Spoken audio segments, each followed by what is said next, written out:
School committee meeting to order, and I'd like to start with a reading of our vision statement, which is what drives everything that we do. So I'd be happy to read that this evening. The Harvard Public Schools community, a leader in educational excellence, guides each student to realize his or her highest potential by balancing academic achievement with personal well-being and the pursuit of individual dreams. The students engage in learning how to access and apply knowledge, think critically and creatively, and communicate effectively. They continue to develop the confidence and ability to collaborate, contribute, and adapt in an ever-changing world. Great. So at this time, I'd like to open up the floor for any interested citizens' commentary. Seeing none, we will move right into, if we're ready, the trip approval, because we don't have a student here this evening. Are you ready, Bryce? Yeah. All right, awesome. Come up and join us. And Should we pull over this microphone or just project? pull over the microphone. Is that hooked in, the microphone? Great, yep, if you can bring that over. And doesn't seem to have a cord on it, does it? Does it have a cord on it? It's not hooked up. Could you use one of these mics? Okay. Oh, certainly. That's going to be tricky. Do you want to sit at the table, Bryce, at the end? Yeah, do you guys want to come over? We can sit in this table and then just take chairs and the two of you guys There you want go. to sit together when it's your turn to present. There you go. You guys can have like all this and I'll go over here. Oh, thank you. And here's another microphone. Great. We're adapting in an ever-changing world. This is very intimate. I like it. For you. Great. Okay. Well, thank you so much for having us here again. I'm here with Isabel and Sarah, and both students went with me to Ecuador last February break. And this is really an extension of that service trip. And I'm first going to turn it over to Sarah and Isabel to talk about the rationale for the trip, talk a little bit about the itinerary. Then I'll talk about the price and some of the safety details that you all were questioning. So, like Miss Money said already, I'm Sarah. And I'm Isabel. And we're juniors at Bromfield. So the whole concept of a second service trip was developed as a result of our amazing time we had in Ecuador. Before the school year started, all the students who went to Ecuador met and to discuss a possible service trip in our upcoming senior year. And so after learning and bonding so much with my peers in Ecuador, the desire to get to experience this again inspired the planning of this trip. So this trip was chosen after a series of meetings that we had before or after school a number of times, and we eventually landed upon the trip that's titled Culture and Service in the Dominican Republic. So we just wanted to go through a little bit of the itinerary with you guys. So first, on day one, we arrive in Santo Domingo, which is where we'll meet our field director at the airport. On the second day, still in Santo Domingo, we take a guided tour of the Colonial Zone, which is a UNESCO World Heritage Site. Also on the second day, we learn about our first service project that we're doing during a guided orientation, and we take a tour of the local community that we're serving in. On the third day, we begin our service in the Central Mountain region in the Dominican Republic, and which is where we'll work closely with area nonprofits and community members. And so kind of how the day is set up, each morning you begin with your service in a nearby village, and then in the afternoon we have immersed cultural activities, and then during the evening you have your time to reflect and discuss. And on the fourth day, it's just all about immersing ourselves in the cultural activities. And also, it's important to note that the trip includes an estimated 8 hours of service, and that specific service won't be made available to us until a couple weeks prior to the trip. But that's how it was in Ecuador as well, and it almost made it more exciting. But it was really cool to get your assignments. So then for days 5 and 6, we're going to be doing our second service project, which is on the northern coast and where our service is going to be more educationally focused. And then day 7, we're going to visit a national marine park and tour the mangroves. And then day 8, depart for home. And I think now Miss Maddie would like to talk about the cost and safety of the trip. Thank you, guys. And I just want to reiterate how proud I am of, it was really their inspiration of wanting to do this trip again. And they approached me, I think, day 1 of the school day. I'm like, guys, I'm just trying to get back into the swing of things. So it was really cool. And And we're partnering again with EF, which I'm really excited to do because we're beginning to form a nice relationship between Brownfield and EF. And I think that's really important for many reasons.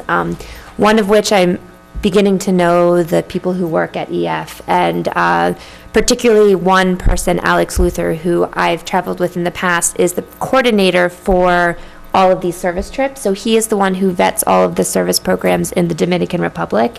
And he has a several-year extensive vetting process for all of these particular NGOs that we're working with to make sure that we provide the most impact to the community, but also it's a safe environment for the students, and they just a very extensive vetting process. So I was pleased to hear that, along with safety as well. A reason why I decided to partner with EF in the first place was because of their Peace of Mind program, which addresses the points of concern, understandably. Firstly, all students have a global travel protection plan, which is an insurance plan throughout the trip. They also have what they call a Peace of Mind program. And the way that works, 45 days or more prior to departure, if we as a community feel that it's unsafe for students to travel, for any reason, it doesn't have to be specified, then we can work with EF to either change the dates, modify the tour, or go to a other place that's kind of comparable in price entirely. So let's say something, heaven forbid, happens in the Dominican Republic in advance, 45 days before, and we don't want to go anymore. We can go perhaps to their program in Nicaragua or Peru. After 45 days, 44 days or less, it basically remains the same, the travel insurance. They really adhere strictly to, or not strictly, but they adhere to the U.S. travel warning, State Department warning. So if there's a State Department warning to that particular country or a travel advisory in general, then they will reroute us to another destination. We can change our time, or we can, they don't do refunds, but they give you full travel vouchers, so you can travel to another place at another time, and that even extends to college programs. So as seniors, they could use it for college programs in the previous year. So I really grilled my contact at EF on this, and they're really willing to work with us if something were to happen. And he told me extensive stories about rerouting troops maybe 3 or 4 times for very unfortunate circumstances. So as a educator taking on the responsibility of taking students abroad, I feel and have felt very confident with this policy. Additionally, EF has a lot of local offices, and there is one in the Dominican Republic, so that way they're able to really accurately assess what's going on in the ground. They can reroute if possible, and they have a presence there, which makes me feel comfortable. Are there questions about that before?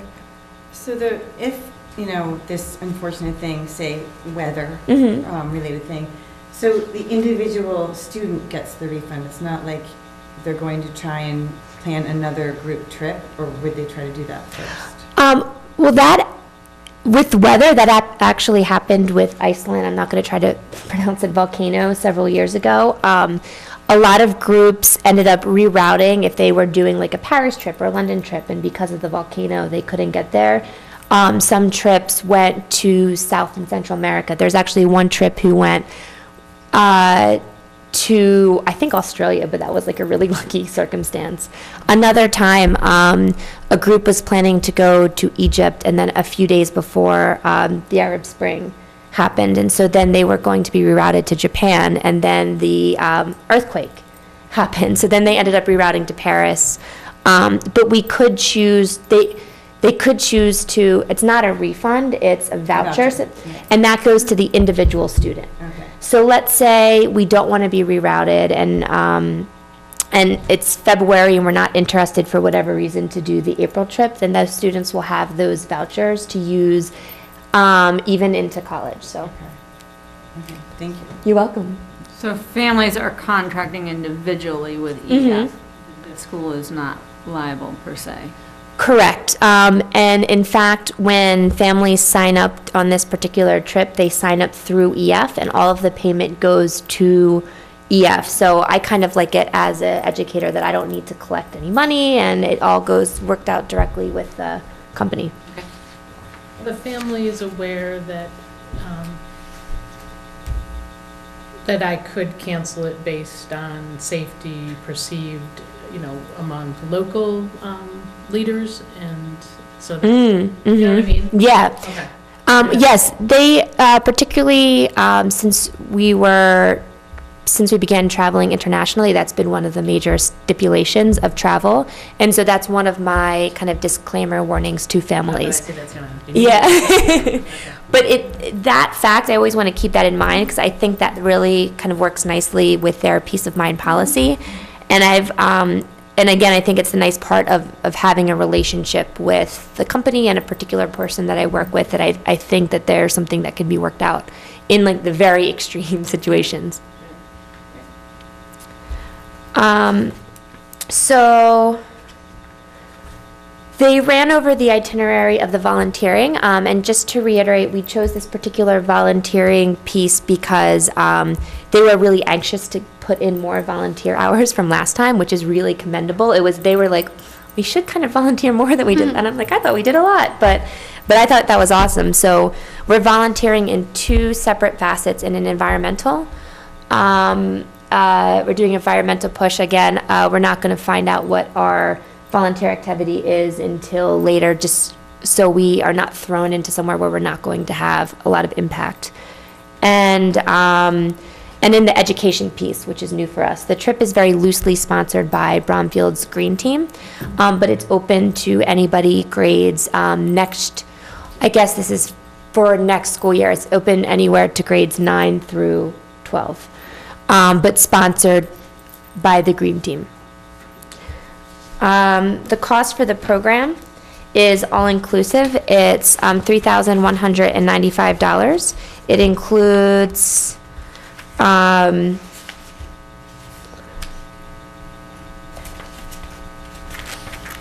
see where it includes the airfare, breakfast, lunch, and dinner. Setting up with a field director and a tour director. So we're going to have somebody in country with us the whole time who's going to be with our group exclusively. And it was really neat to see in Ecuador, Edison, and how we formed some great relationships with that person who is a local. And that includes, so that's the full-time tour director. We also have local guides and any of the admissions fees, like to the UNESCO site, the Marine Center. So that is what that includes. So if there's any questions at all that you have for either Sarah, Isabel, or myself? I see there's a 6-to-1 ratio. What's your cap on how many you would be able to take? I'm thinking now that I'd like to cap it at 30. That's what has been the past precedent for trips. If I would hate to turn anybody away from an experience if we should reach capacity and go beyond. So I'm going to preliminary cap it at 30. I took 26 to Costa Rica several years ago, and that seemed to be like a manageable number with the number of chaperones. But again, if there's so many people clamoring to go, then we'll have further conversations with EF to see if that's possible to do meaningful service with that group of people. How many students are in the Bromfield Green Team? There's about 20 to 25. Have you had any meetings with the families about this trip? No, we were waiting for approval. But I'm sure that everyone who's expressed any interest has discussed it a lot with their parents already. A lot of interest? Yes. Well, definitely, rather than like, I don't know about numbers yet, but I know that within the people who surely want to go, like, the excitement is definitely off the charts. It's a unique, I suppose, quote unquote, advertising situation because it's so student driven by the past trip that we've done. There's been a lot of like discussion, and then it was brought to me, and so I want to not be exclusionary. I want to put it forth to the entire school community, but I wanted to wait to get the go-ahead. Mm-hmm. The only thing I'm thinking about is ninth graders will then go to Washington the next month if that is also approved for ninth graders. And not that they would miss, it looks like they're only going to miss one day of school for the Dominicans. That is not known yet. I always tell them, don't miss school. That's really important. But And it always depends on what flights, and they want to get reasonably priced flights. So at the most, one day. So, not that I want to exclude ninth graders in any way, but it is like something to consider. That would be two pretty big trips, less than a month apart, probably. But I mean, it may be a parental decision to, leave it to families to figure out. And we can also emphasize too, I'm sorry for interrupting, but we can also emphasize too, I'm also working with the International Committee at Bromfield, and we are creating a travel calendar which hopes to project future trips. And particularly with the response from Ecuador, I'm projecting that we run this trip maybe every other year. So that's something, I think you raise a good point, and that's something maybe that can be emphasized if this is not, you never The know. only time. Right, but, You may have the opportunity to go right, on a service trip. Yeah. exactly. Okay. Thank you. You're welcome. So you have that the nurse will attend. Is that, tell me a little bit more about that. Why are you saying the nurse will attend? For individual students who need a nurse to travel, we already have strong interest from a student So who is it's diabetic and would need a. Okay, got it. So I'm just projecting that and putting the nurse on the chaperone list just straight away. Okay, got it. And so, Linda, how does that expense get covered? Is that out of the trip? Is it from the? Well, every, and then we'd, You'd have to pay a They- stipend, right? well, we pay the chaperones $100 a night to attend, and so that would be, She would be just no, going because as a there's chaperone. choice. Because it wouldn't have to be that nurse, it could be another nurse that we employ. We employ 3 nurses. Okay, So, it would be an opportunity for them. A lot of choice people for are them. interested. It's not a, okay. And then their costs would fall under the 6-to-1 student to chaperone ratio. They would be the first kind of chaperone elected. Would it have to be a nurse employed by the schools? No, not if we didn't, if all 3 of them said they were not interested, then we could send someone else. Like a parent? Well, Is that too? usually there's confidentiality issues related to the students, so sometimes that student's parent might be considered if there was not another chaperone that knew the other students that would be interested in going. So first it would be staff, but then, I'm excited that you organized this and got us Yeah. started. I actually think we did go talk to you on the first day. You did talk to me on the first day? I'm like, "Ah." I actually think even like when we were at Logan Airport, we were like, all right, senior year, or no, even No, before, it was like, it was on our after the first day of service. Yeah, after the first day of service, we were like, okay, so we're In definitely doing Ecuador. this again. Did you have ninth graders last year? Sorry, 2. It was 10th and 11th graders. We didn't have 9th graders or seniors. Okay. So it was more, the idea of inclusion of 9th graders was more just to be inclusive about the trip, but we're certainly not married to the idea of making it an entire high school thing, and particularly with the projection of future trips, that's something, if we're advised, otherwise we'd be happy to kind of do. Could you preference 10th through 12th and see what happens, and then include 9th graders as you need to fill slots? Right, if there were It would take two. for a 12th grader not to be able to go. That's a good point. Right. I also feel like 9th grade, I feel like 1, because of DC and the timing, and 2, because of just simply age. I feel like Yeah, there I would be a think- lot, significantly less interest. Yeah, if like none. compared to now, like when I was a freshman compared to now, I think I wouldn't like appreciate the trip that much, or like understand what I'm really doing. And definitely like just maturity, people would be like, well, I'm not going if my friend's not going. yeah. So since we're really getting our act together so far in advance, I was planning on rolling this out in several phases, maybe a preliminary phase this winter and then another parent meeting in the spring. So maybe we can see how spots go and then open it up in the fall if need be to ninth graders. Nancy, any other questions? No, thank you. Mary? Okay, all right, so I would need a motion to approve the trip, if that's something you guys are up for.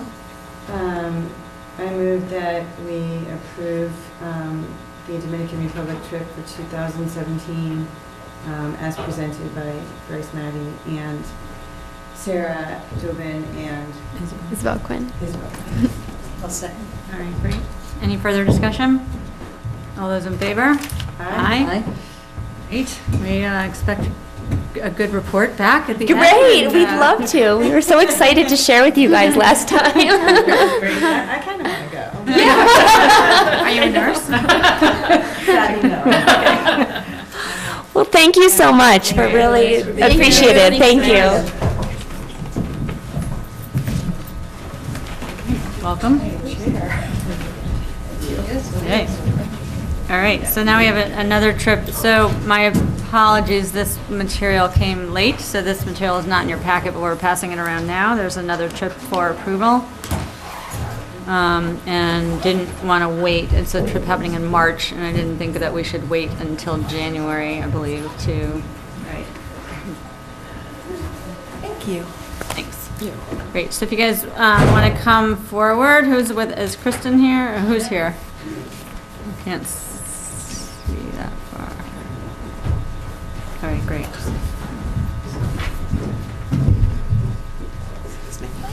Thank you. Hi. Hello.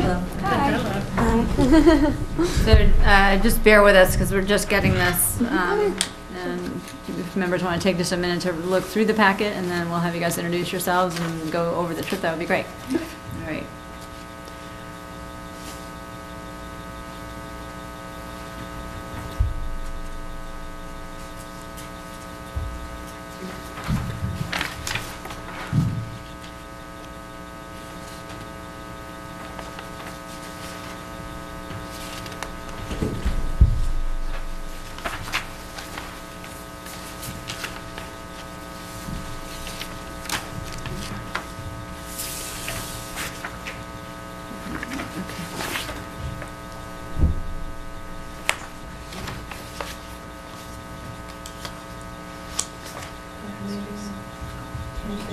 Oh, well, if you all, if you all. Oh, we have it. Yeah. Thank you.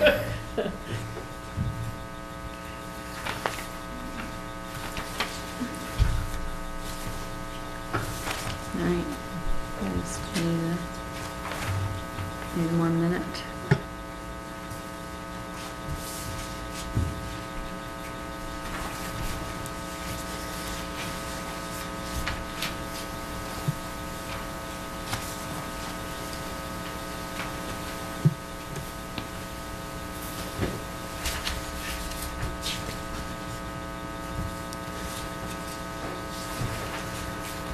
All right. All right. Hi, everyone. My name is Kristen McManus. I'm one of the 11th and 12th grade social studies teachers at Bromfield, and I'm also the advisor for youth and government. My name is Deirdre Kennedy. I'm one of the student leaders for the club. I'm Lily Moore Eisenberg. I'm also one of the student leaders. Can you start? Sure. So, just a quick overview of what youth in government is. I think would be helpful to start with. So it's a YMCA-affiliated program that Bromfield has a delegation for, meaning that students have the opportunity to join and then attend YMCA-affiliated conferences. So this one is the biggest one. It's in March and it's overnight. Students from all over the state attend. And the main idea is to simulate Massachusetts government. And students get to pick one of 5 main branches that they want to be in. So, for example, a student could pick to be a legislator, in which case they would write and then debate a bill of a topic of their choosing. They could be a lobbyist, in which they also write a bill, but then also can lobby for other bills. And they could also be part of the judicial branch, which has 2 different sections, mock trial and appellate. They could also be part of executive branch, so kind of running the conference. And then lastly, they could also join the press corps. So that one goes around to all the different parts of conferences and creates a newspaper and then news broadcasts about what's going on. So it's a really exciting time. We went to this conference last year, and it was just absolutely fantastic. I absolutely loved it. We made friends from all over the state, and also we got to learn a lot about different issues than what we were particularly interested in. So it kind of opens up what a student is exposed to and allows them to weigh the pros and cons of different solutions to current problems, which is really just a powerful experience, I think. So this one is March 10th through 12th. If you're elected to a leadership position, then the student would go Wednesday night earlier, which would be the 9th. Do you want to do details about the conference? Sure. So it takes place in the State House, which is awesome. We actually stay at the Omni Parker House and walk down to the State House for the 2 main days of conference, and we debate in either the Senate chambers or the House chambers, depending on which you are assigned. And I guess I'll tell you a little bit about specifics of what I did during conference, because honestly I don't know that much about what judicial kids do because I'm in the legislature. So last year I applied to be on the governor's cabinet and I became chief of staff. So at conference, what I ended up doing was I would help, before conference I helped the governor plan her platform, and then during conference we would meet every day, and then we'd all scatter to different committees and we'd speak on behalf of the governor. We also helped form press releases from the governor, and so when you're on the governor's cabinet, you also have to write a bill and kind of double as a legislator. So I wrote my bill on incentivizing adoption from the foster care system, because Massachusetts is actually like 44th in the nation for foster care, which is surprising because we're good on most things. So that's just kind of a detailed example of what one might do at conference. So for Bromfield's, specifically Bromfield's delegation, we've been having meetings most Monday mornings, and at those meetings we do like kind of mock debates, or we talk about current events, or we otherwise try to prepare for these conferences. And we have Mrs. McManus, our advisor. We also have Mrs. Keene signed up to go to the March conference should it be approved. So right now we have 10 members, grades 10 through 12. And the other thing that we've been doing this fall is a fudge sale. So we've been really trying to lower the costs for all members, and it was really successful. We sold a total of 128 boxes, which for just 10 members was really great. It was over only a few weeks too, so it was awesome. We sold at parent-teacher conferences, and then students did it individually or in groups if they wanted to. So we'll get a portion of that money back. We actually just sent it to the company today, so we'll be receiving the fudge later this week, distributing it, and then getting our share of the profit later on. And do you want to talk about Kona? Oh yeah, sure. So just one other logistical thing. Students will also provide their own transportation to and from the conference, which wasn't really a problem last year. We carpooled and it all worked out perfectly well. And one other thing about the state conference, which is another just amazing opportunity, is that all Massachusetts Youth in Government delegates have the opportunity to apply to KONA, which is the Conference on National Affairs, which has every state in the continental, and this year Alaska and Hawaii was the first year they came. It was exciting. All of their statewide youth in government programs select students to go to this national conference over the summer, which is a week long. So I applied for that and got in, and it was in North Carolina this summer, and it was just amazing. Honestly, the best week of my life. It was incredible, and it's really amazing because you're in the Blue Ridge Mountains and it's a beautiful view. You're making lots of friends, but it's also a lot of you learn a lot academically, but also you learn a lot about yourself and interacting with others, making friends with people who have completely opposite political views. And I wouldn't have traded the experience for anything. It was absolutely amazing. And I think that allowing Bromfield students to have the opportunity to apply just by going to the state conference is awesome. I think that everyone should have that opportunity to apply. I think Deirdre's Little Miss Youth in Government. Passionate advocate, that's really great. Questions people have?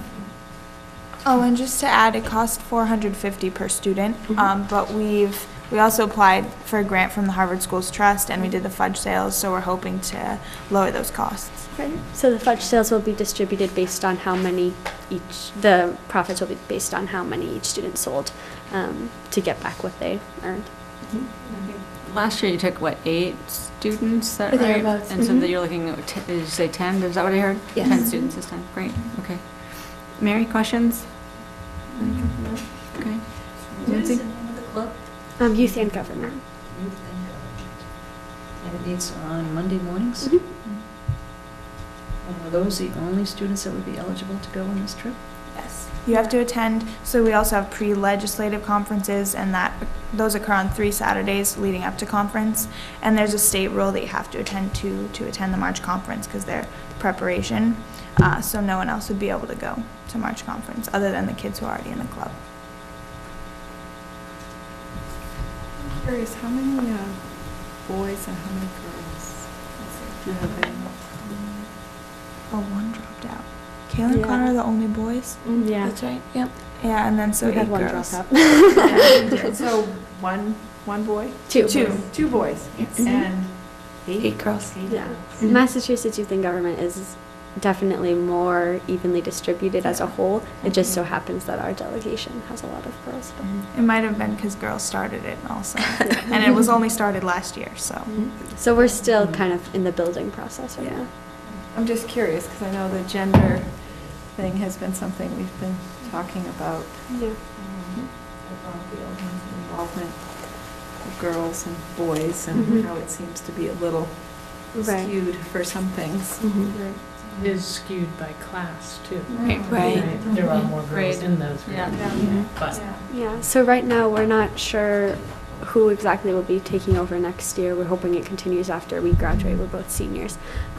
But in Possibly that case, Connor. most likely Mhm. would be Connor, who's one of the only boys, and that could change things too. So, Because Kaylin's graduating, right? yeah. He is, yeah. And Connor actually this year is running, so he was in mock trial last year in the judicial branch, and he actually won the award for best, I'm trying to remember the exact name Legal of it. advocate. Best legal advocate. And he was just amazing, and I have him in my criminal law class right now, actually, and he's just wonderful. And so he's interested in becoming a judge this year, which you do have to apply for. And then he's also interested in running for Attorney General, which works very closely with the executive branch. And we have other students. Kaylin is interested in running for head lobbyist. He has to write a bill, and he's thinking about Massachusetts might secede from the United States.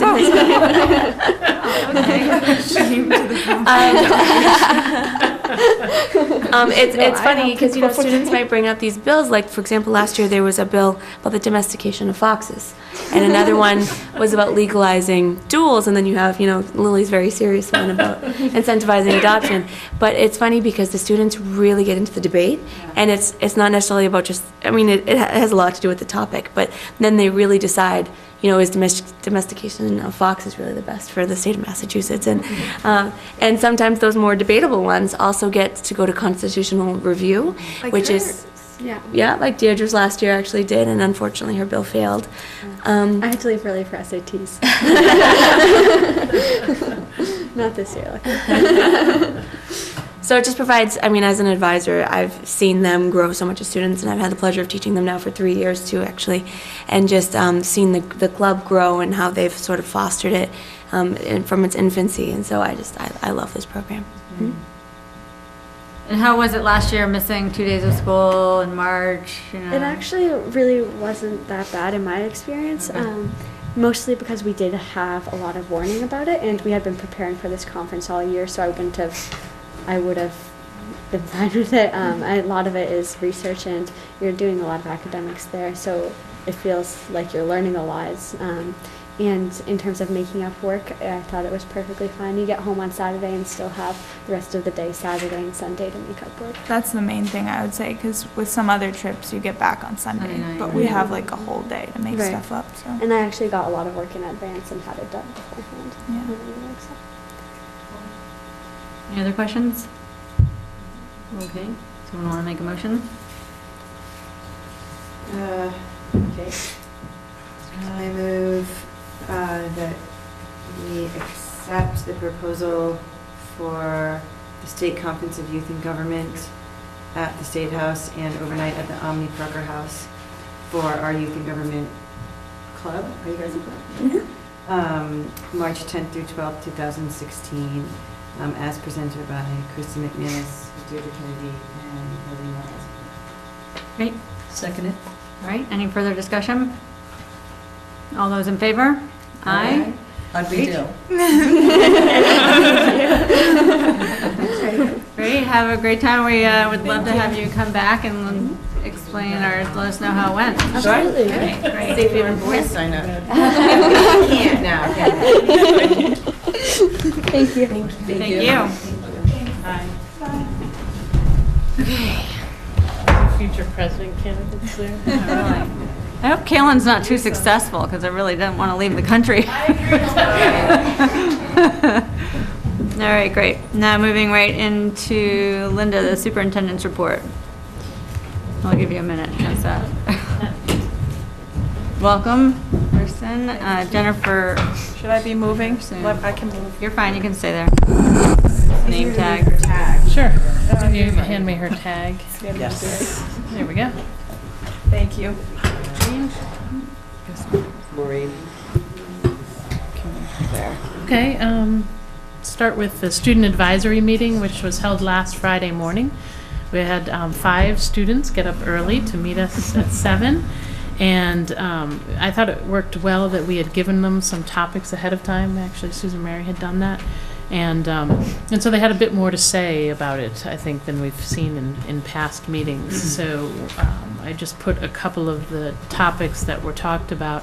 First was to talk about whether, despite our small size at Bromfield, whether they felt that they were able to get electives in classes of interest versus not. And each of them had an experience where they were really unable to get the class they wanted based All 5. on all 5, really. Yeah. Just due to conflict, some of it was because our classes are only offered in a certain grade level, or they're offered on a cycle. Particularly that group, which I would say was a more high-achieving group of students, they were restricted by the AP classes, most of them. And when those APs were offered, bumped other classes of interest. So, one of the girls who wanted to take film was able to get some of that need met after school, but she thought if we could offer more film than just one section, she would have had a better chance of being able to get a film class. So that was their input from that. I think then we talked about the petition process. 2 of them actually had petitioned into classes and felt that with the support of the teacher, they had been successful. So one girl had gotten the textbook early, and another talked about the fact that the teacher had been available for extra questions and support to help her, both girls, to succeed in the class. They felt with some of that availability of the teachers, they were doing well.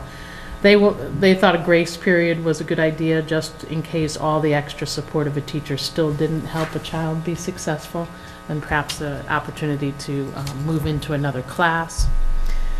And then the last thing we talked about was budget and whether they felt that the school had enough resources from their experience.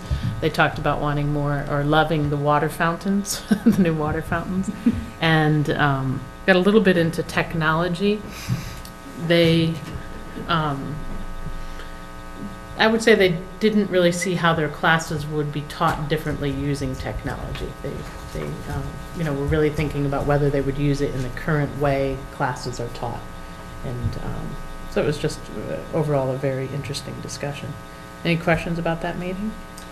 My only thought is I'm wondering if guidance or someone could put together sort of a multi-year plan of courses so and advise students when they're freshmen or sophomores that you have to work that planning into your schedule. If you want to take these courses that conflict, you can you have options. You can't take them both together, maybe junior year, but maybe you could take one as a sophomore or senior. I'm just wondering if we could do something where we could present a multi-year calendar to the students and present it early enough so that they can benefit from trying to plan out their courses and not have those conflicts.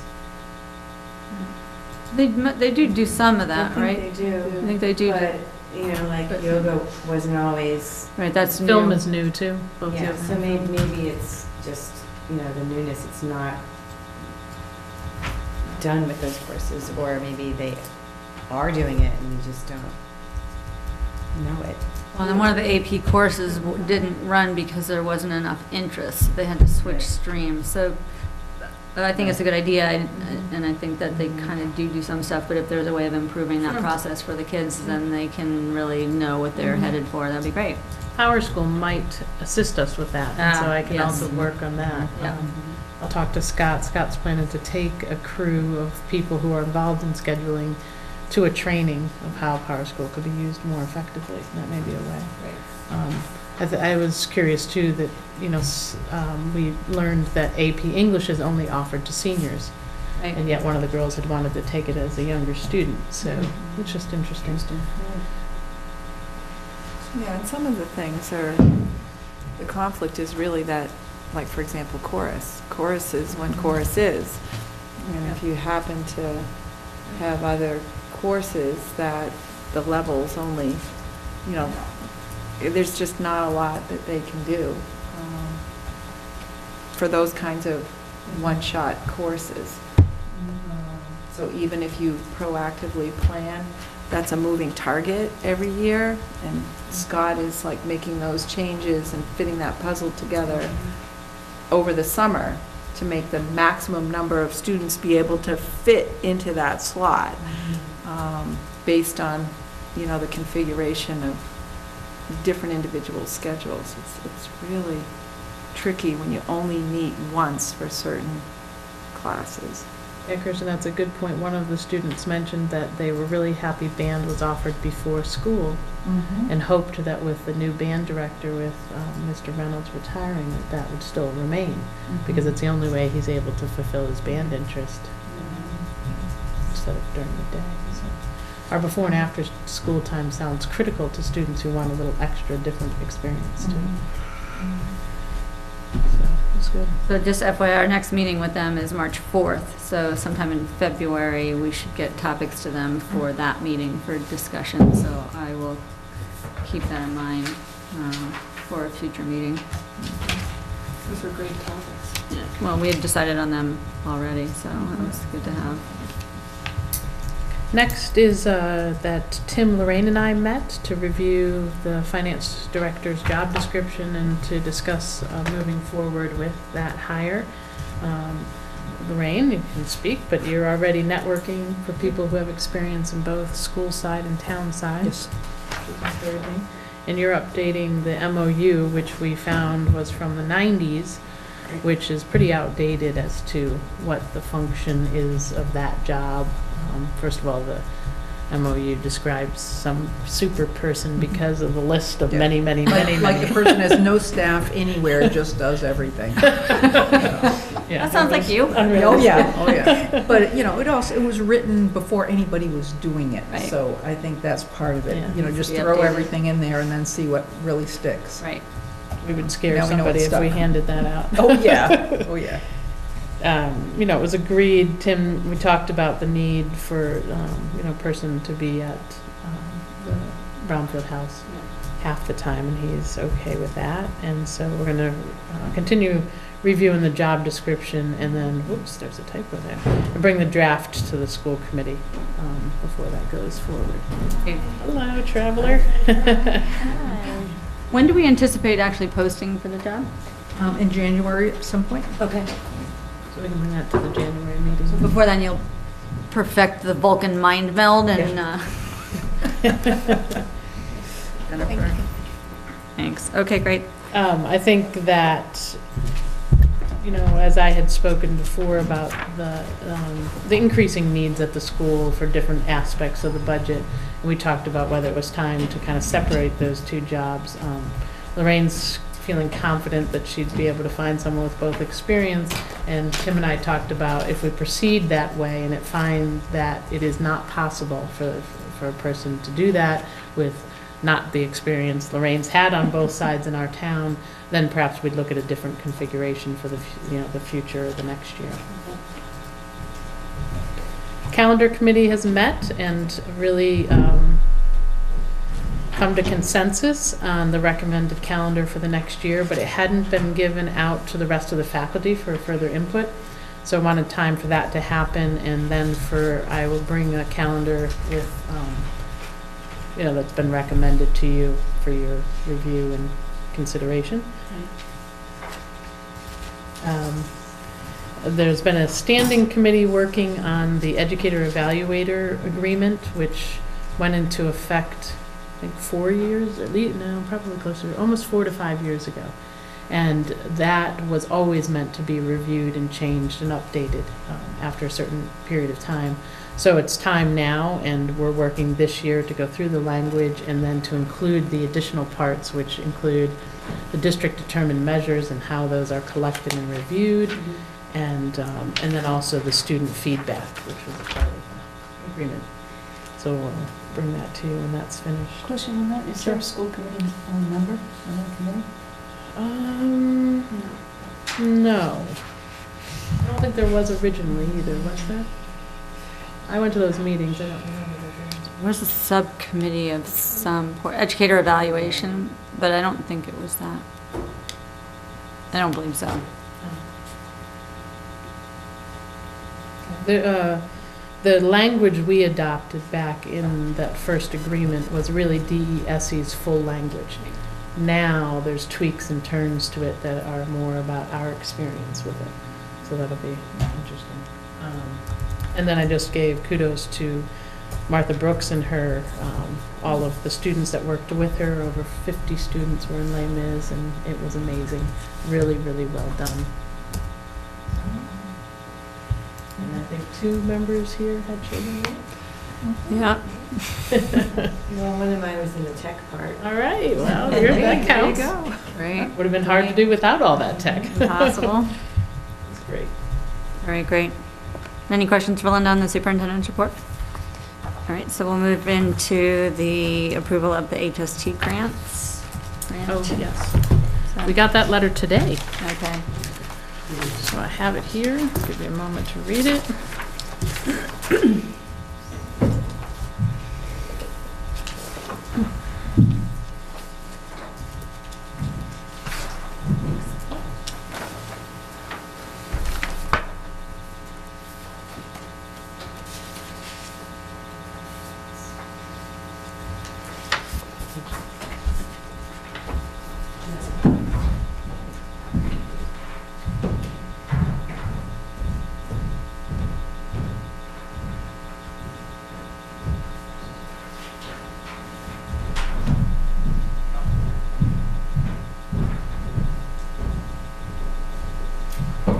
Give us some detail on these two at all? I can give you some detail, yes. The Sphero Spark robotic balls will be used in the science unit that is something about motion. Sorry, I don't know more than that. And the iPads that are in 5th grade are used, coded to move the balls. So it's combining multiple interesting aspects of science together. And Rob wrote the grant, but it is enough for the both sections of 5th grade science to have those robotic balls and to work in groups and partner to get that coded and to have them move. So that's what that grant is. And the next grant from Mr. Myler is so that when the students are creating videos, instructional videos for each other, they've been creating videos for the new positive behavior program and also movement breaks for each other. that now they'll have a more consistent sound quality to them because they'll be mic'd and cabled versus trying to hold the iPad up to the student and hearing them clearly. Do you know how many? I do not. Okay. Any questions for Linda? So, I'm always mindful because the 5th grade is dramatically lower in population than any of the surrounding grades. So I'm assuming because it's group work that doesn't impact the ability to use it next year. That we're not going to get a request in the budget for more Sparrow Spark balls. There's 10 for each class. Okay. So I imagine that groups of 2 or 3 will be able to easily use, and we haven't had classes greater than 30. Okay, great. Okay. All right. One of the things that we've been talking about is somehow working into that the application weaves around to us so that you have more detail on these. Because they go directly to the Harvard Schools Trust, we don't know what's on the application. I happen to know because I've talked to both of these people, but we don't really know what is on those applications. So somehow making a loop that a copy is sent to us. So does Sue know, do the principals know about requests that teachers make of the HST? No. So they could potentially be making a request for stuff that isn't necessarily supported by the building managers. Right, and that's where I would come, unfortunately, I would then want us not to approve it, but it would be after the fact, which is a little tricky. So it's a little bit tricky. Have we ever considered a process by which we would, I don't know, pre-approve or joint approve HST? I mean, it's not our money, but it seems that teachers are making a request for something that is curricula or curriculum driven, that maybe the school should have say before it's accepted. I think there does need to be work maybe by the policy subcommittee on some kind of loop, only for this reason also.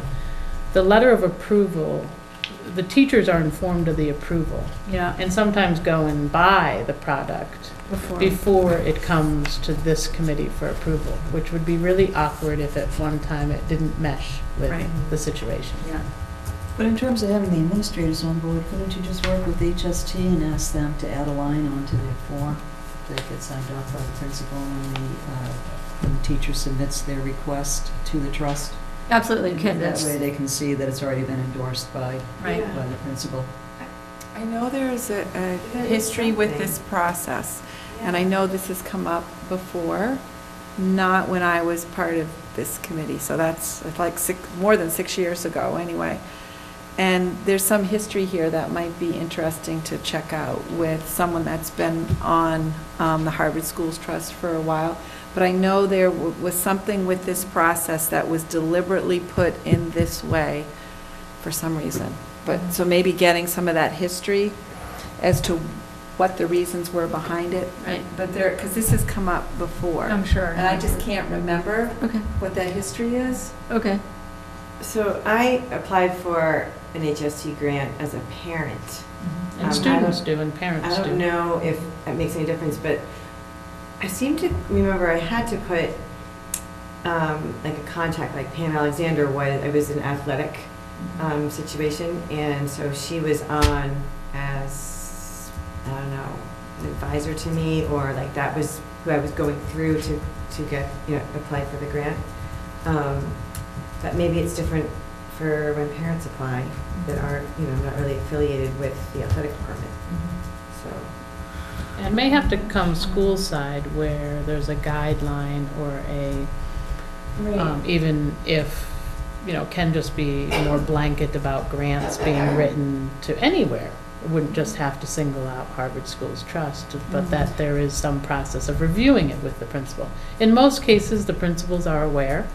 But there have been instances, so for instance, there was a student group that wrote for a grant for a speaker to come, but hadn't checked whether taking the academic time to have that speaker speak was a part of what the principals or leaders wanted. So, you know, and I'm sure they'll work it out. I don't doubt that, especially you want to encourage student leadership like that, but there may be some process. Who's the current chair of the HST, do you know? I mean, I'd be happy to reach out to them and The president is Terry.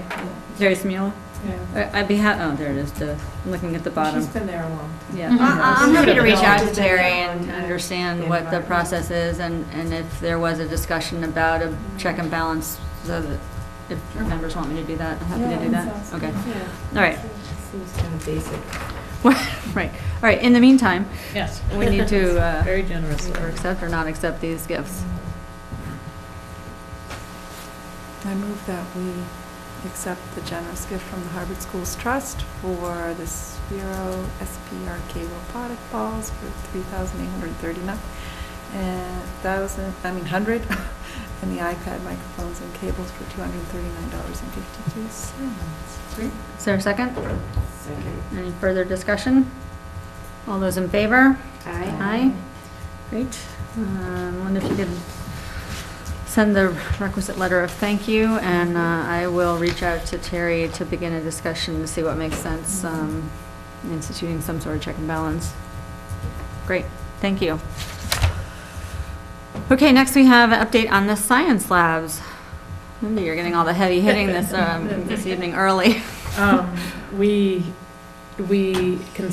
Lorraine reached out to council, and we found that there was a pretty easy clause right in the agreement, and so we crafted the letter and sent that off, and it requires that we give them 7 days notice of the termination of the agreement.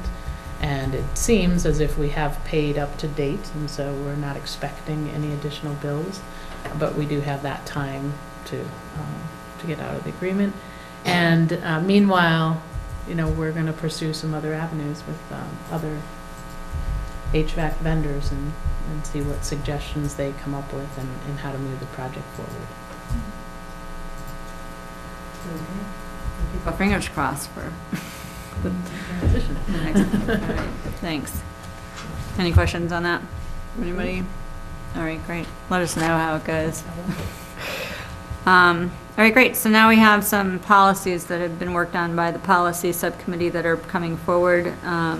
The process for a first-time policy being presented is that the policy is read from start to finish, and then it comes back again for a second showing to the committee before it can be approved as a policy. Anything that's being amended can simply be reviewed and voted on at the same time. So, who on the policy subcommittee would like to take us through the policies?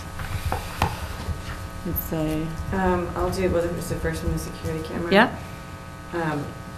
So this is a new one. Do we have any that are just amended? What do you want to start with, or are they? Just these two tonight, right? Yeah, we're right after it if you The want. IMD and the IMDE Do we want to start are with amended. them?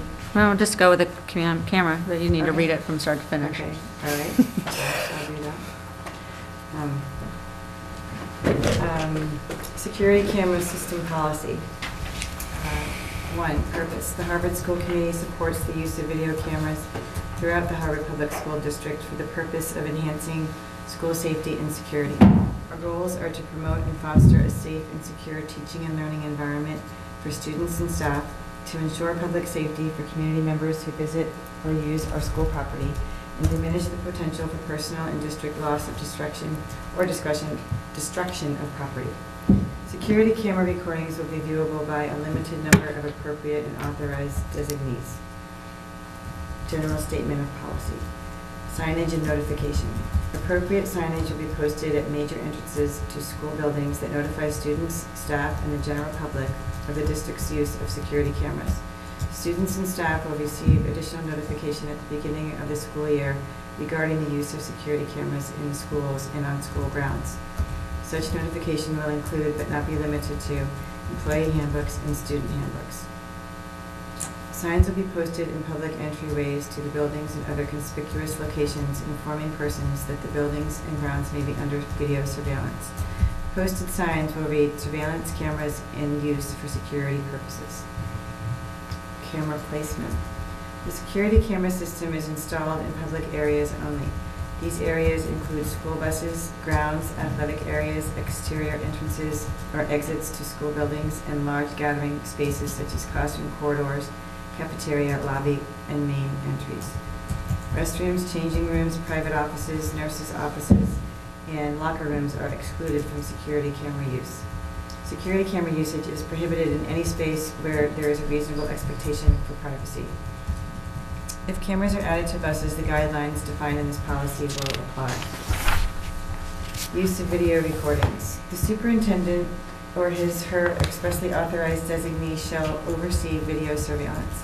The superintendent may from time to time issue further guidance that is consistent with current law and this policy. The Harvard Public School security camera system will be in operation and may be monitored by school personnel throughout the year. In compliance with the law, recorded information will be available for use as necessary by appropriate school officials and/or law enforcement personnel. Students or staff identified on security cameras in violation of district policies may be subject to disciplinary action. Data storage. All video recordings are stored in a secure place to avoid tampering and ensure confidentiality in accordance with applicable laws and regulations. Recordings will be saved for no less than 30 days and appropriately destroyed or deleted. Information obtained through video surveillance may only be used for disciplinary investigations, security, or law enforcement purposes. No sound is to be monitored or recorded in connection with the video surveillance system. Any video recordings used for security purposes in school buildings or grounds are the sole property of the Harvard Public Schools. Release of such videos will be made only as permissible pursuant to applicable law and with permission of the superintendent or his/her designee. Legal references: U.S. Department of Justice, Office of Justice Programs, published research report, Family Educational Rights and Privacy Act. Right, any corrections, edits for the policy? Yep. Remember comments on Okay. it. Starting with the first paragraph, purpose, I'll give you the easy one to set up a parallel construction on the our goals statement. To promote, to ensure, so we should add the word to before the word diminish. The end of that. Hang on. Sorry, can you just say that again? Sure. Okay. This long sentence that starts with our goals in the first paragraph under purpose. Oh, got it. There are Okay. three To goals diminish. with verbs here. It's to promote, and then it goes on with the clause, and then it's to ensure public safety, and it should read and to diminish the potential. Thank you. That's just grammatical. The last sentence, security camera recordings will be viewable by a limited number of appropriate, and then an authorized designees. I kind of hesitate on that because I'm not sure what I'm agreeing or approving or concurring with. I like the language on the next page under number 3, C3, where it says appropriate school officials and/or law enforcement personnel, because it's just clearer to me who is able to view the recordings. So that's just a comment that it would be more understandable to me, and I'd be more comfortable with saying that it's going to be viewed by appropriate school officials and/or law enforcement personnel than just authorized designees. Number 1. And number 2A1, the individuals who will receive notification at the beginning of the school year regarding the use of the security cameras, which is in the middle of this first full paragraph, numbered 1. I think we should add parents into that. I think it should read students, parents, and staff will receive notification at the beginning of the school year regarding the use of security cameras, so just so that everybody understands that we have cameras, especially new parents to the schools. Can you say again where that is, Nancy? Sure, Sorry. that's 2A1, so under signage and notification, number 1, it's the second sentence. Parents, It says, students. students and staff will receive additional notification at the beginning of the school year regarding the use of security cameras. And you wanted to say parents, students, and staff? Okay. Yes, so my preference would be to add parents into that. Next page, under paragraph C, so this is 2C, number 1. second sentence is, the superintendent may from time to time issue further guidance that is consistent with current law and this policy. Would that be reviewed by the school committee, or would we receive notice of any further guidance that is issued? Or what would, I'm a little unclear as to how this could be changed or amended or added to. That's really just a question. I'm wondering if that should be, the superintendent may from time to time issue further guidance that is consistent with current law and this policy, and will present this further guidance to the school committee, or something so that we know what further guidance has been. But if it's in line with the policy and we're approving the policy, I'm not sure that school committee approval would be needed. I'm not sure it's approval that would be needed either, but I think we should be aware of any further guidance that is, I mean, maybe there's a question here. What would be an example of further guidance that would be needed beyond the policy? If the law changed, you know, like in the state, about who watches the surveillance, who's, you know. Then we may need to update our policy though, right? Because we're pretty specific about who those individuals are through the policy who are able to view the recordings. I guess that's my question, is shouldn't we be aware of those changes? Then we could add a comma and make, the will. superintendent may from time to time issue further guidance that is consistent with current law and this policy. And make the school committee aware of these changes, or something. It may not even be a change. I mean, because I think the idea of guidance, maybe there's some specificity to the policy. You may need to make clear at some point. I guess I see the value of some sort of statement because this is a new policy and a new program at the school, to make it clear that there may be clarification, not necessarily changes. And, you know, we borrowed this language from other standard policies about, so I'm not even sure we can guess what those guidelines would be. But I think any substantial change would just result in a change of policy that would be updated and For brought this to the group, committee. yeah. As long as we're aware of it. So it would be brought back as a change to the policy. Right. Well, policy Oh, can't yeah. change. Oh, it. definitely. Be amended, or. Right.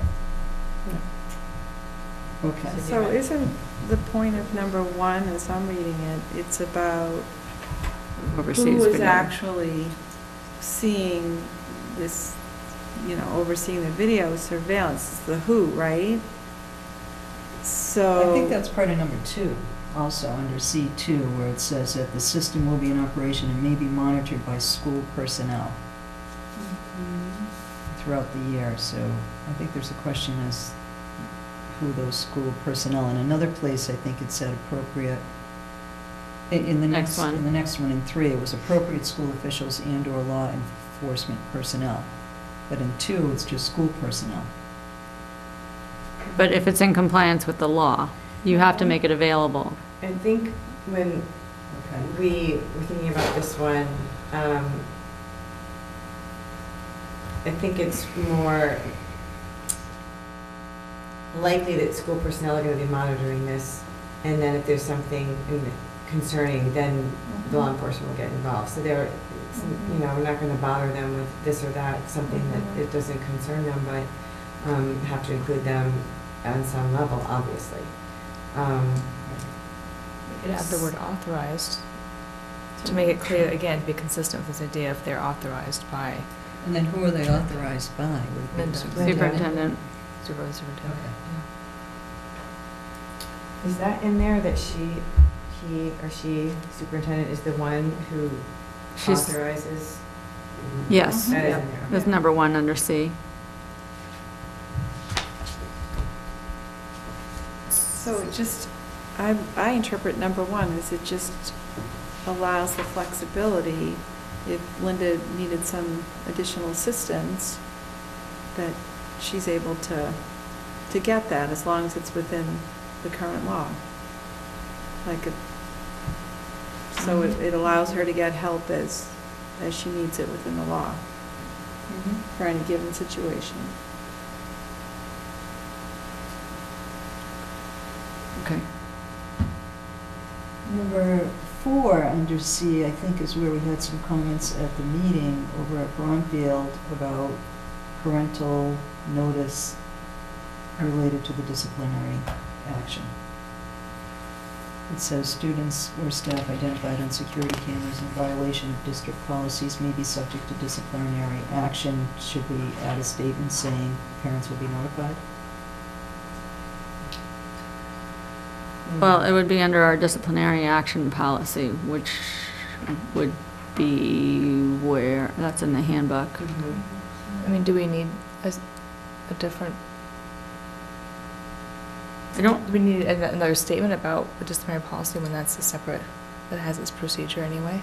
Yeah, I think, and it still has to fall under the purview of what the guidelines are for disciplinary action, but I wouldn't try and add it in here if it's already in a policy, what we can be allowed to do.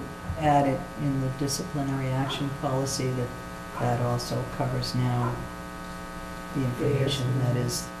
You might need to look at that policy to see if Check there's the a language, cross-reference. make sure there's Yeah. nothing specific about, the language isn't written so that it would exclude recorded. Right. It's a good. Well, and I think part of what we had previously discussed was just wanting to make sure that our community is aware Right. of what our policies are. Yep.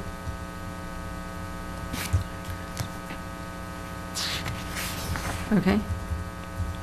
And the only other thing I had was the recordings will be saved for no less than 30 days. Is there a no more than? No, and the Okay. reason for that is because if there was an ongoing investigation that they needed it, for longer than 30 days, they would be able to do that. Law enforcement. Okay. Thank you, that's all. Great. Thank you. Kirsten? Okay. So a couple of questions. No sound is to be monitored. Is that by law? Yeah. Okay, great. And then if you go back to page 1 under camera placement, I would add under 1, the second sentence is these areas may include, because you then contradict yourself on Yeah. number 4. I saw that. And then buses is spelled differently in 1 and in 4, so you have to pick which way you want to spell it. And then I would only change on number 3, reasonable expectation of privacy, not for privacy. I would just substitute the word for of, because even Mary, when she read it, tried to put the of in.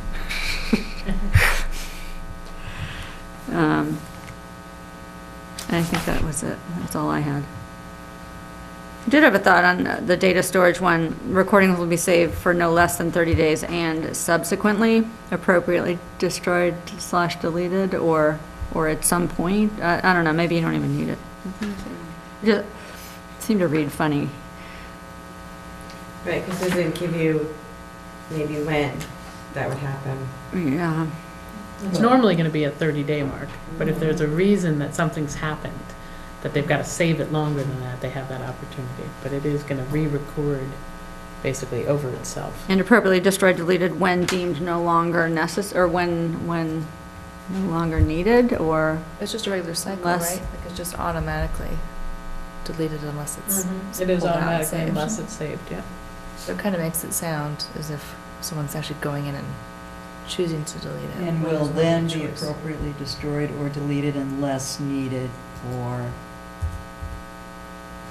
yeah, I mean, we can leave it as it is and leaves it a little more open, because then you may need to justify why you're keeping it longer if it's in the policy constraining it. So I'm fine not putting anything there. It just reads sort of It awkwardly. does read a little awkwardly, because we don't usually say no less than. All right. No more than, but. Right. And in the camera placement thing, classrooms are, I'm not suggesting they should be in here, but they're not in here. And is that a deliberate thing that they are not in here? It is deliberate. Most places do not put them in Okay. classrooms because they're supervised there. Yeah, I would just hate to see them in classrooms. No, no Okay. plan to do that. Okay. You probably couldn't afford it anyway. A lot of room. Just wanted to know how you were going to add them to the buses. I'm just wondering how the kids would feel. A lot of buses have cameras. Classroom. Yeah. Up by the driver. Oh, yeah. Oh, yeah, okay, that makes sense. All right, so are you, the only thing I'm left with is, are you clear, or Nancy, I'm not sure what's being done with Nancy's comments, if everything is being addressed, or if there was something that you felt needed to be addressed. Some of them you kind of just posed as a comment as opposed to. I guess what I thought most importantly should be addressed is I think that we should provide information to the parents Yep. about this policy. Yep. And so I think putting them in here somewhere that they're going to receive some kind of notification that we have these cameras. Okay. You can direct them to other places for more details, but I think some notification is important. And then maybe just clarifying who the people are that have access and viewing rights, because there are different language in 2 or 3 different parts of the policy. Okay, great, okay. So just making it consistent. Great, okay, thanks. Thank you. Yeah. I'm thinking that C2, if using the word authorized again to be consistent. Well, I think Nancy's suggesting that we say, like in first paragraph, security camera recordings will be viewable by school officials and law enforcement personnel. Like, just keep those statements only. No, but I think that's going to constrain you too much, actually, because if there's someone else that you want to have watch it, you might need a parent to watch something to identify. No? In the event that something happened, only the law enforcement person can do that. Okay? What if they call in an expert of some sort? Yeah, I think that's, that would still be covered on C1. You approve that expert? Right. Superintendent or his or her expressly authorized designee. Right, but if it contradicts what you're putting in that first paragraph, then if what's in the first paragraph is more limiting than that, and doesn't allow you the option to designate somebody above and beyond a school official or a law enforcement person, then I wouldn't constrain yourself. Okay, so we should. And who would be these additional people? I don't know, but I'm. Yeah, an expert or. An expert or. An arson expert, or, I don't know, who's not a law person. I don't know. We may maybe- also need a teacher who was teaching that classroom and a child leaves that classroom to help identify that student. So, it could, an authorized, right. Right, so I just. Yep. And Chris views them because he's the one setting up the cameras. So he's not viewing it for people, Those but would be he's. appropriate school officials, though, wouldn't they? Yeah, an official. Well, teachers wouldn't be officials, school I see. officials. Chris could So be. maybe appropriate school personnel or law enforcement personnel. But maybe that is covered by what Jennifer put in the first part, which was a limited number of appropriate and authorized designees. Which is then further defined in C1, which is, that it has to be approved by the superintendent.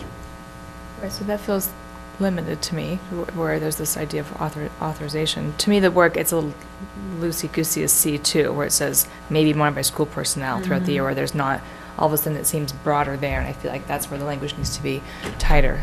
It needs to say, either just repeat the exact same language, or Well, we take didn't it put out. the word Maybe monitored in there, I thought, because we're And not maybe- monitoring so- it. It could be reviewed. Right. I thought we had changed that. Yeah. I mean, do we need it? Do we need to? That's a good Well, the question. point with What was number the- 2 that we kept it was because it was throughout the year. So we wanted people to know that even in the summer and in holidays and at night, it would be viewed. It would be recording. But we could change Can we just say that. there'll be the Harvard Public School security camera system will be in operation throughout the year? Yep. I mean, if the point of the statement is to say it is year-round, That's then what you're I thought actually it was, yeah. not, it's not, someone's not going to take away that it's about. I think that makes a lot of That's a great- sense. Great point. Great. Okay. We good? All right, great. So now we've got IMD, which is an amendment. It's just the one amendment, the what was bolded, Mary, the Yes. aspects. The IMD It's on the 5th paragraph down, it says aspects in bold. aspects didn't have an S on it. Oh, got So it. It was a Okay. typo. Okay. Can I just go back to that? Just, I'm sorry, just, The camera? yeah. Yeah? Is there any way to directly just say that whomever is going to be looking at this, it must go through the superintendent? No, it can't always go through me, because if the What if the police law- are off-site and hear of an emergency, they're gonna tag into it, Oh, they can just get it, Yeah. okay, never mind. just in Bad case idea. there's a, you know, Mhm. horrific situation. of some Okay, sort. I'm just, I was trying to think about, okay. I mean, I'm not, I just don't want like a like, I know like site-based and all of that, but that there are things that are gonna happen that yeah, should go through you. If like Jim is showing, you know, teacher so-and-so and no, so-and-so. he knows. It's got, Yeah. I know, Right. but just Yeah, the seriousness of it, it has to go, yeah. you're the conduit, but I understand what you're saying. I guess the difference is it's not being monitored, so really the only time we ever plan to review it is in the case of something has happened. And there are schools, in fact, my prior school, where it is just up on a monitor. It's, you know, every camera was visible to everybody, and you could see kids walking around the school because it was up there. That is true in a lot of schools, that it's just a monitor. Yeah. But we chose to be Okay, more restrictive than that. okay. Thanks. Okay, so moving on to school ceremonies and observances. Since it's an amendment, I think at this point it would just take questions or edits. I only caught one typo, actually. It's in the 4th paragraph. Let me know when you're ready, Mary. Yep. Last sentence, you need a space in between taken and to, on the last sentence of the 4th paragraph. Care should be taken, Is that on the second page, right? it's IMD. Oh, IMD. I'm on IMD-E already. Not there yet. Okay, I'm sorry. 4th paragraph. Yeah, last Care should be sentence. Taken, yep, I see it. Anybody else have questions or edits to that policy? Maybe there's a space missing in the first paragraph after preclusion. Okay. Yep. And actually on the security camera one, there was a missing Yeah. space at the Legal. end between legal and references. Oh, good. Yep. Fine print. And maybe some extra ones in C, use of video Yeah, recordings. you know what I think I think it's just happened? the spacing made a little, and I also couldn't tell if I was just, I'll fix, because sometimes when you convert from PDF to Yeah. Word, Oh, yeah, it it messes doesn't like up. it as So I'll well. just redo it Okay. and, you know, try to All right, great. make the spaces better. People ready to move on to IMDE? Just real quick, what was aspects taking the place of? No, it was just an S. It's a correction of a typo. Oh, okay. Yep. Okay. Moving on to IMDE. Questions, edits? I would like to add under religious holiday guidelines, student activities under C, in light of recent developments. Could we add major events such as field trips, comma, proms? Could we add field trips to that? It calls out that as something, okay. I think it's implied, but it's better if it's stated, I believe.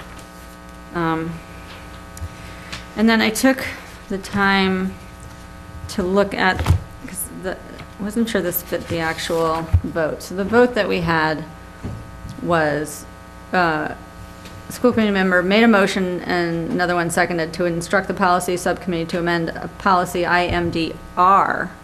So I don't know if that's a mistake, or it should be IMDE, to reflect December 24th as a day of low attendance. So actually going to propose a different wording here to make it a little simpler. I'm not attached to it, but I could go one of two ways. I just said, the following dates based on attendance data have been declared as days of low attendance and will not be scheduled as school days. And then you could just do a bullet with December 24th. And then if it ever needs to be added again, you could add another date. If people are amenable to that change. And I can get you the wording. Okay, great. Any other edits or? There's a missing return before D. All athletic and other. Ah, you're right. D should have Down. been. G goes down to the next Yeah. line. I'll find out why this says IMD-E too. Okay, thanks. Not R. Or we didn't catch it in the minutes. Yep, Either way. I'll figure it out. I'll figure Yeah. out which one it's supposed to be. Okay. All right, so if people are comfortable with the changes that we've just made, we can approve these, or they can be brought back with, so IMD sounds like a no-brainer. And the security camera will come back for a second read. If people are comfortable with IMD, should we check IMD and E and R before we approve it, or people? I think I should just note to the committee that I'm not quite on board with IMDE, but it's not grammatical or any way that I could suggest to change the wording of it. I just, it strikes me as not being consistent with our vision statement, so I'm trying to reconcile how this policy, which, I mean, probably the only grammatical comment I have is that the analysis of a prior year's attendance, not the, right? Because you're not saying that you have to look at each year's prior attendance. You want to make this a policy going forward for many years. So the analysis is of one prior year's attendance, which you've noted was December of 2014. And it just has a feel to it that this is sort of a majority rule kind of policy where you're reacting to what a number of families' decision was not to send their students to school on a religious holiday. And I think that what I'm having difficulty is reconciling it with the vision statement that talks about individual students and having a number of these individual students come to either this meeting or the Bromfield School Council meeting and express to us the conflict that they have every year with their religious holidays and this the policy and not providing any time for them, their religion. So, I mean, other than that, I guess my only suggestion is maybe we could add to try to help accommodate those individuals better, look at what we have for the student activities, because some of the comments that they've brought back to the Bromfield School Council is they might rather have an exam on the holiday, their religious holiday, because it's easier for them to make that up than it is to miss instructional material. So there may be ways to better accommodate the individual students who have other religions by looking at the student activities. Maybe we should discourage teachers from presenting any new material on Yom Kippur or Rosh Hashanah, rather than... Okay, but you need to say, it's all religious holidays, not No, these no, two. I know, but I mean, I'm just responding to the ones that have been brought Yeah. to the individuals who have brought to us what their conflicts are. I'm Okay. not suggesting that we put it in, I understand it needs to be more general to accommodate all students. So that's, just wanted to share with you my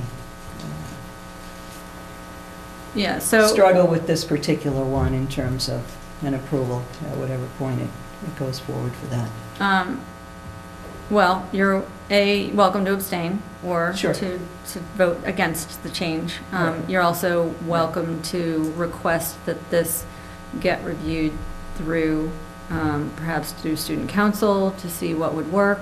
But we would not, I think, attempt to make a change to this policy without being guided by the administration and the student council or the Bromfield School Council. So if that's something that you would want to work towards in the future, certainly within reason to do that. But for the purpose of this evening, this was a vote that was already taken to do this. So this was approved by a school committee back in January of this year. So now that we have the policy subcommittee, so I'd like to follow through with the change that was voted on to amend the policy to reflect the vote that was taken in January. How we move forward is a separate issue, I think, on how to accommodate students. If the policy doesn't work, then it needs to get changed, but I wouldn't try and change it without at least amending it to be what the vote was already done. Does that make sense? Yes, yeah. Okay. And it is a hard thing to, jump into sort of the middle of this topic. Right. So that's Exactly. definitely understood. It's a tough topic. Right. So. Okay.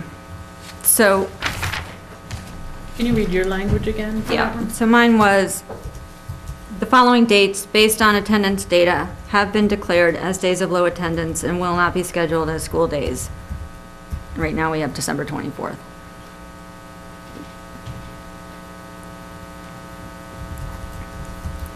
People want to edit that or not, that's fine. And then the other change would be to add field trips to the major events. And then, Mary, you're going to make it the appropriate R or E. Yep, I'll find out which So those one would be it is. the three changes that we would be approving this evening. And then also approving the amendment to IMD.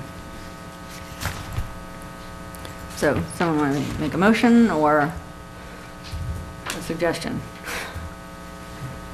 Well, this is irony right there. I move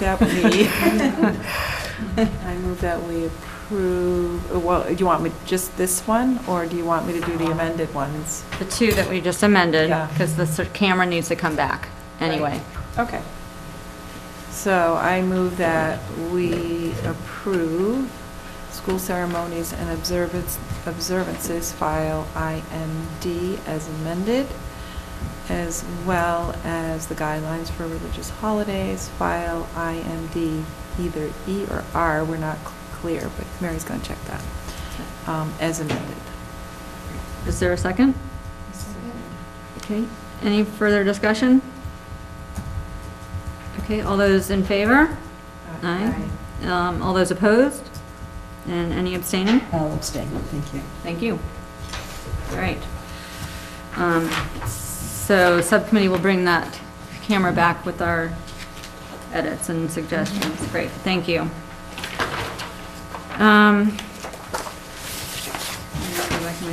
Next we have the budget conversation. So where we last left off was we'd gone over the budget. Linda has since gone through. I met with Alice von Losica in a preliminary meeting about the budget, and I don't know why this wasn't perhaps obvious to everybody, but the tax levy goes up by 2.5%, right?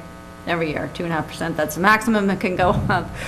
They'd like it to go less, but I don't see that happening anytime soon. If we are 80% or 75% of the town's budget, and we present a budget that's over 2.5%, we are causing a little bit of anxiety over there in the finance people. So, and anything above and beyond what we're presenting in our budget is unlikely to get approved if we're presenting something over 2.5%. So, with that in mind, I went back to Linda and asked if there was any further cuts that she would be comfortable making to be able to bring us down to a 2.5% budget. So her memo of December 14th outlines the additional cuts that were made for us to be able to present a 2.5% increased budget to the Finance Committee. Further cuts would really start to cut into the quality and service of the programs or the maintenance of the buildings. So do you want to walk us through the changes? Sure. If you remember back with November 23rd, which is also in your packet, in order to reduce the budget from the original, we needed to find $90,000. With what happened in December, we needed to find $23,000. So to find that, we walked through every section of the budget, and some of it was an increase of offsets, and some of it was a reduction in costs. So if you see central office, we found 2 places to cut, which were a conference, which was going to be in Boston, then also the induction program. Costs are less in the 3rd year. We're able to cut that, and then also we chose to increase the building rental offset. One of the reasons we can do that is prior we hadn't been collecting for Bear Hill Rowing's interest in the building, and we are now collecting for their adult programming and their student programming, and they have actually also requested some summer hours of use of the building. So we've been more systematic about our charges to outside groups that are using the facilities. So we don't feel that'll be any problem to offset by an additional amount there. Maintenance, we decided to decrease the water bill. Also to increase the Shaw Trust offset. We had originally, I think $5,000 as an offset to maintenance. And there were 2 lines that we felt could be included, which were the mulch to the playground and also, what was the other one? I have it written here, but I can't remember what. The gutters. To do with the gutters. I think it was the gutters, Yes. yeah. So the gutters and the mulch is $11,000. So that's another way to increase. Then we also increased the food service offset. It had been lowered, and he's doing great, and so we can increase that for the use of the building throughout the year. And then we reduced Hildreth Elementary small capital line by reducing the number of chairs and desks being purchased as a replacement for existing furniture. How do we reduce the water bill? How does that? Well, it had gone up. Well, we were budgeting. We were an projecting it to go up. additional based on what's been trending, but part of that usage, I think, was the irrigation. Well, what we're saying is the new stuff that went in was getting heavily watered. Oh, so you're thinking it won't need as much because it's more established? Right. There was a lot used at the beginning when that was being put in place. Which, kind of protect the investment. Absolutely. But now it probably. But instead of trending up, we're It's saying we trending could down. probably keep it at a level fund. Yeah, it had been 16.5 in actual expenditure in 2015 was 16.5. In this year, we bumped it up to 18,000. Then we were going to bump it up again to 20,000, and instead we just took it back down to 18, The level which funding. was an increase over what was spent actually in 2015. Okay. Should be okay because the first 2 quarters total is 9,187. So it should come in right about 18. Plus, we turn the water fountains off after 2. Well, I was thinking about the water fountains. Because you brought those up. Don't let them drink anymore. Well, also the bathrooms, the new plumbing is a reduced water flow, so we may see some reduction in water use with those. It's AGS. So now that you have had your books to sleep with and review and memorize, this is our opportunity to ask any questions or get any clarification, because I do need to give a finalized budget to FinCom tomorrow. We still also have the other little budgets to look at. Right, so included in this book for the first time ever is the budgets for community education and the food service. And, And then also the athletics been updated, so, do people want to do a review of that first before we finalize anything? Okay, so, Linda, you want to walk us through those budget pages? yep, I'm gonna figure out the easiest way to do this. We'll start with bridges. Those were not printed, right? They were in the packet. No, they were in the packet. They were separate. There were separate items in the packet. Yeah, they were. I You want- printed them out, you want to look at mine? Yes, that'd be great, because the iPad turns them sideways, so it's a little tricky. You have to lock the There was a location, way right? to turn it. You but- have to Yeah, lock the there's a lock, rotation. right. Want me to This do would be it? easier. No, no. All right. What one would you like to review first? I have bridges up. I have bridges up first in my packet. Okay. Is that the way it reads for other people? That'd be great. Okay. Okay, so Deb Mayo is currently our coordinator for Bridges, and Bridges is defined as our internal, basically Harvard district-run child care before and after school. It includes ERs, but at this point, that program does not include vacation weeks, so that's a separate program under community ed. So we have her salary, which is the top line, then we have the workers that she anticipates. Again, this is anticipation, but based on prior years' expenses. Then, you know, the similar detail like you'll find in other budgets, professional development. She sends people to CPR and some other early or child care professional development. She estimated her equipment, which you can see is a big decrease, and the reason is she is going to do a couple of large expenses in this school year because her profits were about $90,000 from last year. So she's got some money to spend down. So one of the things she's going to do is replace the shed, Yeah. which is out back, which was ruined over a few years of issues, and replace a few computers and a couple of other ideas that she vets through me. Field trips, she likes to take the students, particularly on ERs, on some special trips. Program overhead is the benefits to at least one of the employees of that program. Supplies is pretty understandable there. Snacks, maintenance support. And so if you look at the following pages, it gives you some of the detail. Salaries being first, estimated hours that they'll work. Next is professional development. Equipment is, again, just really an estimate of what will be purchased.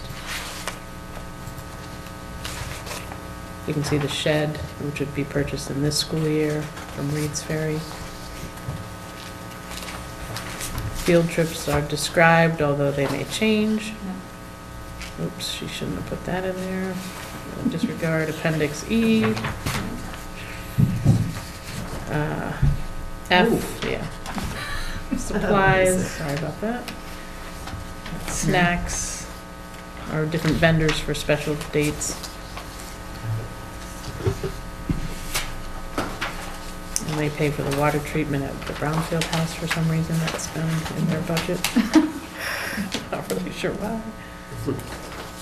Okay, so, yeah, because it's always been done that way, okay. One of the things we discovered in really detailing her budget is that she's carrying over too much money.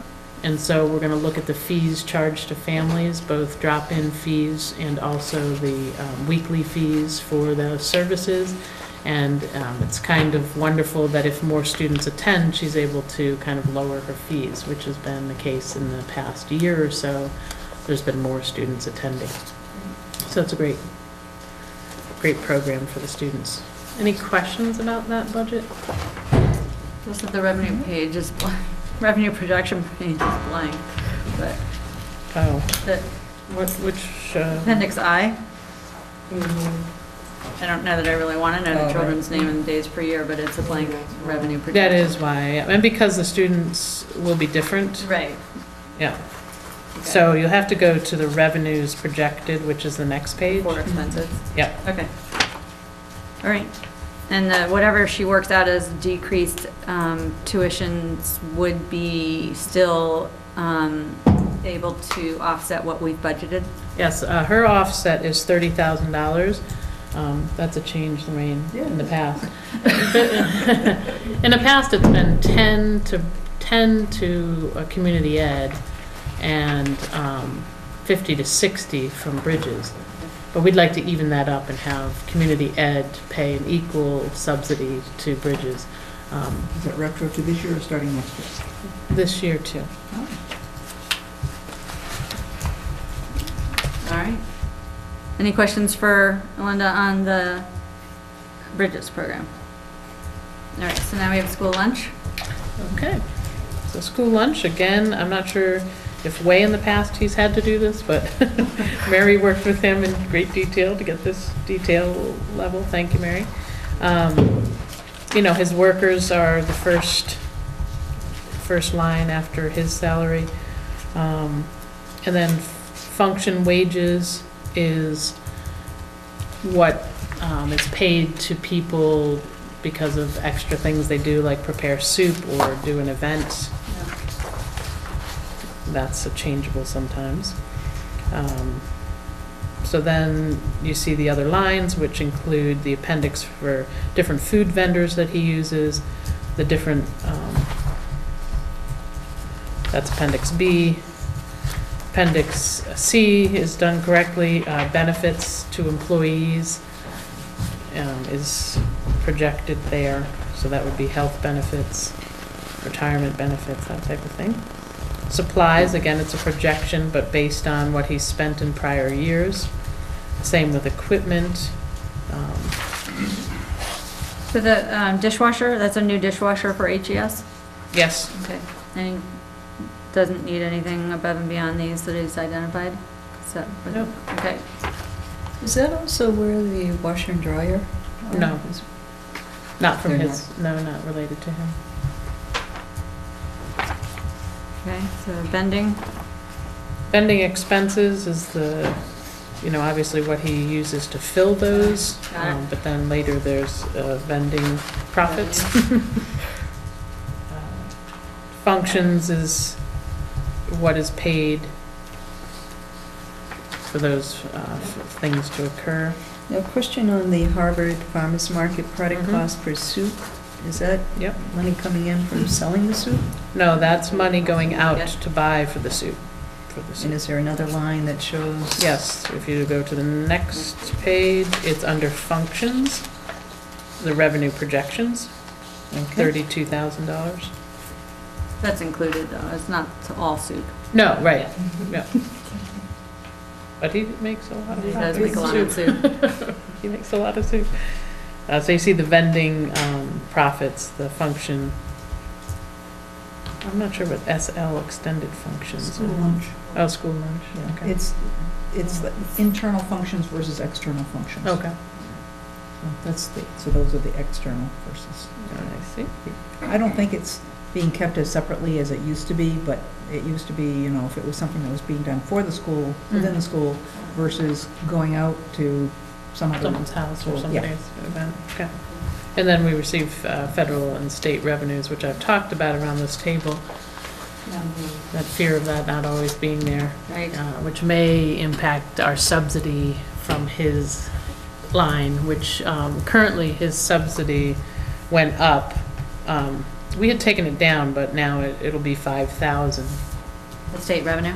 No, the subsidy that he pays to the district. Oh, got it. Okay. One of the budgets that went down. It was Took it 1 back year, up. because he couldn't pay it. Right. But it was up to 15 or more at one point. It was, yep. And then we raised the prices and then there was a drop and we took some of the money down. It's and been then- 5 for the last Yeah. 3 years. Okay. All right, questions on the school lunch budget? Mary, thank you so much. I think this was a lot of work. A lot of work. And thank you for putting the time in on this Sure, one. thank you. Yeah. It's really great actually to have a food service budget. It is. All right. Community ed. Okay, community ed, again, she wasn't used to producing this, so I think it was a great experience to detail the different aspects of that program. And so you'll see that the only salary really is her salary. Then it's the costs for different programs, but a lot of what she does is bring in revenue for the programs. They're just not really high. The margin isn't high on most of the programs. So you'll see the summer adventure expenses. But then if you go to, if you flipped, sorry, it's a little confusing here. Trying to get to the revenue page. Because each one of her things, even though there's an expense, there's also a revenue. So her revenue is, after expenses, is $29,000 for summer adventure. So again, we're trying to have her cover her salary and then provide the subsidy of the $30,000 back to the district. So next is adult education expenses is $5,700, but that brings in $13,000. So when you subtract the expenses, you're looking at about $7,000 profit to the district. Spectrum, which is a whole variety of different classes.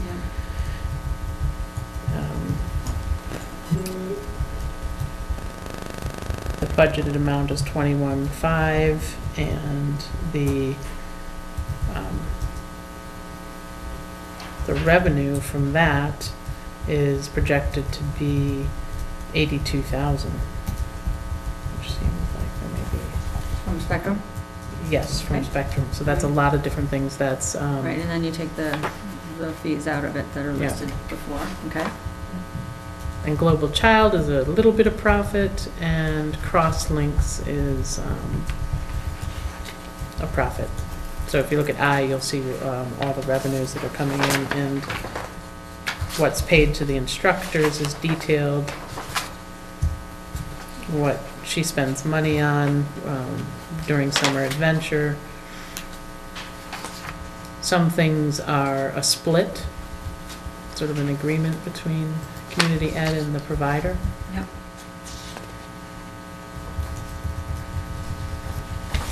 All right.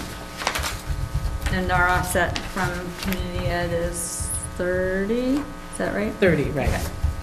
That's on page 1. Yeah. Even though, do you have the copy that says it is 30,000, or I does have it say penciled 10? out and Okay, 30 good. written in. Yeah, we didn't have Judy's electronic copy of it, so. Got it. we had to improvise. Great. Questions on community ed? It's going twice. Great. Only one, Yeah. sorry. So this is FY15. Actual, yep. In the first column. So That's last year. it's not this fall? No. No, because she wouldn't have all her numbers in by the time this was produced. Okay. Okay. And we didn't have a budget for this year, so there wouldn't be a budgeted amount for FY16. Okay. I don't have a question. Okay. All right, so moving on to athletics. Last one is athletics, and this has always been included behind the Bromfield section of the budget. Yep. And it has always been a self-funded, except for the athletic director salary, but you'll see that hers is not on here because it is included in the Bromfield budget. So that was taken out of the independent sort of budget area. So anyway, you'll see the coaches' salaries are set to be at about, well, exactly 124,464, which gives the total of the salaries. And then each of these areas has an appendix B, C, D, E, and F, which gives you detail behind the services, contracted services, what we pay the referees and officials, the transportation, athletic supplies, and dues and overhead. So if we can walk through that a little bit. A are the coaches. There's names there, but sometimes that changes. Once in a while, one of those positions won't be filled or will need an extra section. Again, that's based on, Participation. based on participation, that's right. B is contracted services. This is, so for instance, the rental of the pools, the time on Mount Wachusett, and those are pretty established expenses. Referees and officials, you can see that she details each sport and what's paid to the people that help make those games happen. Transportation, that's a little bit been a moving target. So for instance, last year we didn't stay within budget because of the need to take students to different fields because of the heavy snow. But she projects the best she can, and how many times they'll need to be at away games, and comes up with the amount of almost $57,000 for transportation. Next is supplies. They do not buy a lot of supplies. Very basic. You won't see a lot, or really anything for uniforms. That's paid for by the participants in those different sports.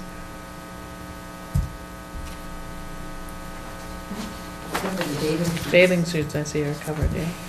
And gas. Yeah, it's probably regulation. We need to cover this.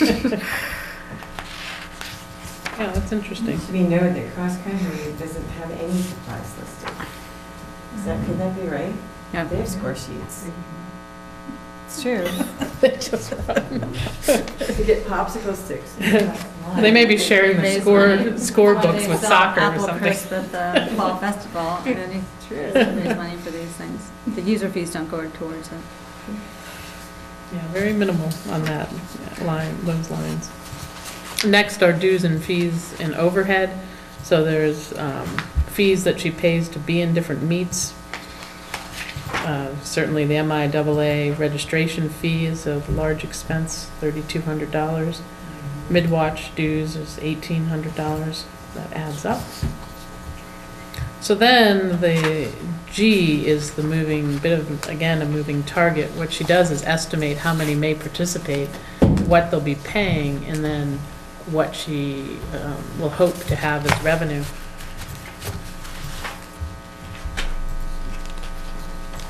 And those numbers sometimes change, and therefore her revenue is an unstable situation. She tries to be conservative.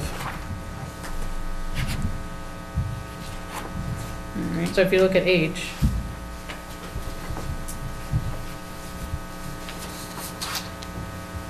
are we missing a page?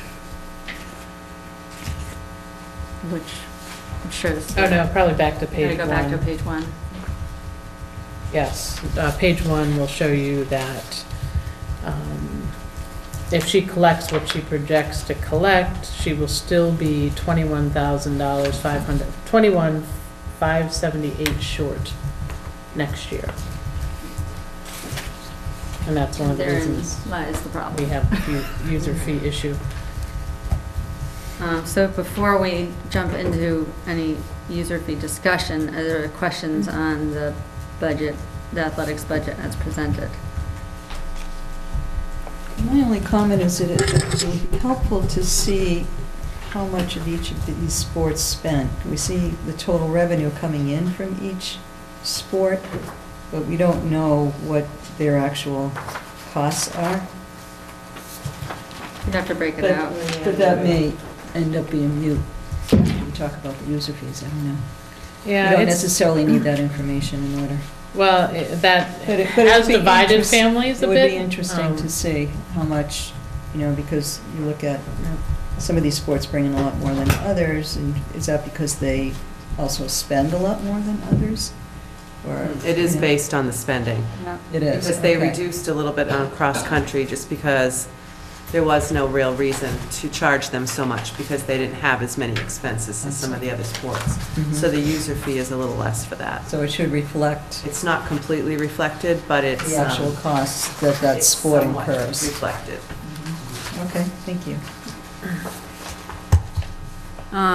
So questions about, I think the best way to tackle it is just any questions about the budget as presented, the overall, the whole budget? Any questions about individual items, you'd like more detail, any philosophy, process, anything about the budget before we jump into user fees?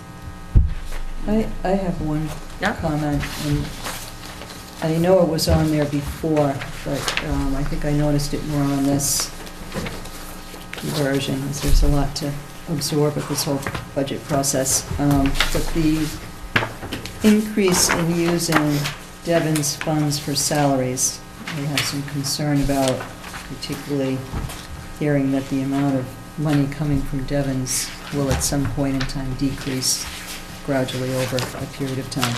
So increasing our reliance on that fund for salaries gives me some hesitation. And I'm looking specifically at the Bromfield School, where it's indicated that the offset to salaries from Devon's for budget 2016 is $455, but for the proposed budget would go up to $500. So that's almost a 10% increase with the amount of, if I'm understanding that correctly, the amount of money coming from the Devon's account to offset salaries. But you know why we did that, right? It was because we reduced choice by the exact same amount. To cover the choice stuff. So in order to take in less choice students and not have Bromfield take a hit to their salary line, we decided to increase this in the same amount that you're decreasing the number of students. So that's 9 fewer students than what was in the prior budget. So if you're gonna, otherwise, it's going to not be level service. You're going to cut services there somehow. Right. And that's with the knowledge of the new housing going in at Devon's, so we know the numbers will be going up. The income will be going up for at least those years. Yeah. Otherwise, you know, the other thing is you could start to mitigate that, but Bromfield will take a hit. I think that was the discussion, well, I mean, we Would it certainly have had a to- discussion about relying more on the Devons to decrease the number of choice students, that it was more optimal for us to use the Devons revolving account for that, and perhaps not take in choice students at $5,000 per student,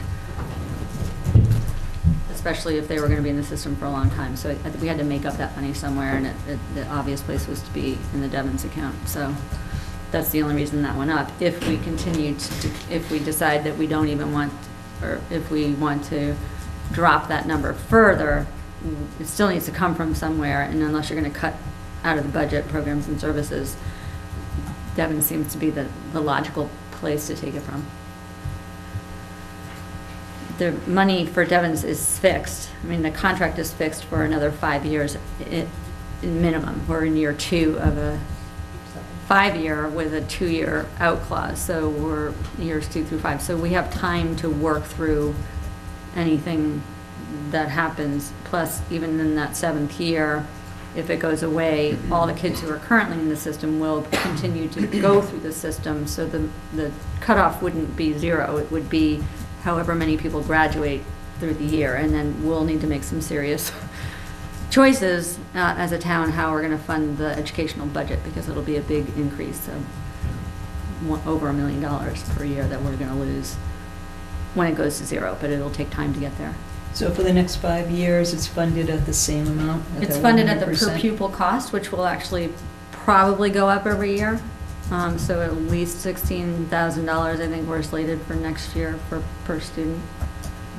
And the Grant Road housing is going in, and I think we expect to gain at least 20 students from that development alone. So there will be money. Thank you. And the contract can always be renewed. Right, and if it doesn't actually get renegotiated, it just goes rolls over for another year and rolls over. I anticipate that Mass Development would want to renegotiate something, but that doesn't mean our terms will necessarily change. Okay, thank you. Yep. Any other questions about the budget? Because I have a little bit more to say about maybe Devon's, and then we have the user fees, so. Okay. So at this point, subsequent to the other conversations, I'm assuming everyone's aligned on the 2.5% budget that Linda has put together. Okay. So now comes the other question. The last place we left the user fee conversation was there were a number of avenues that we could take. I did, as I said, speak with Alice, who said definitely they would prefer a prioritized list. That any large items that we present as an ask would probably get pulled out and be presented as a separate article to the town. We can certainly ask for anything, but I think the clearer that we are in our ask, the better. And given that we're presenting a 2.5% budget with a $28,000 already deficit in it, we have to figure out, does that 28,000 be part of the ask?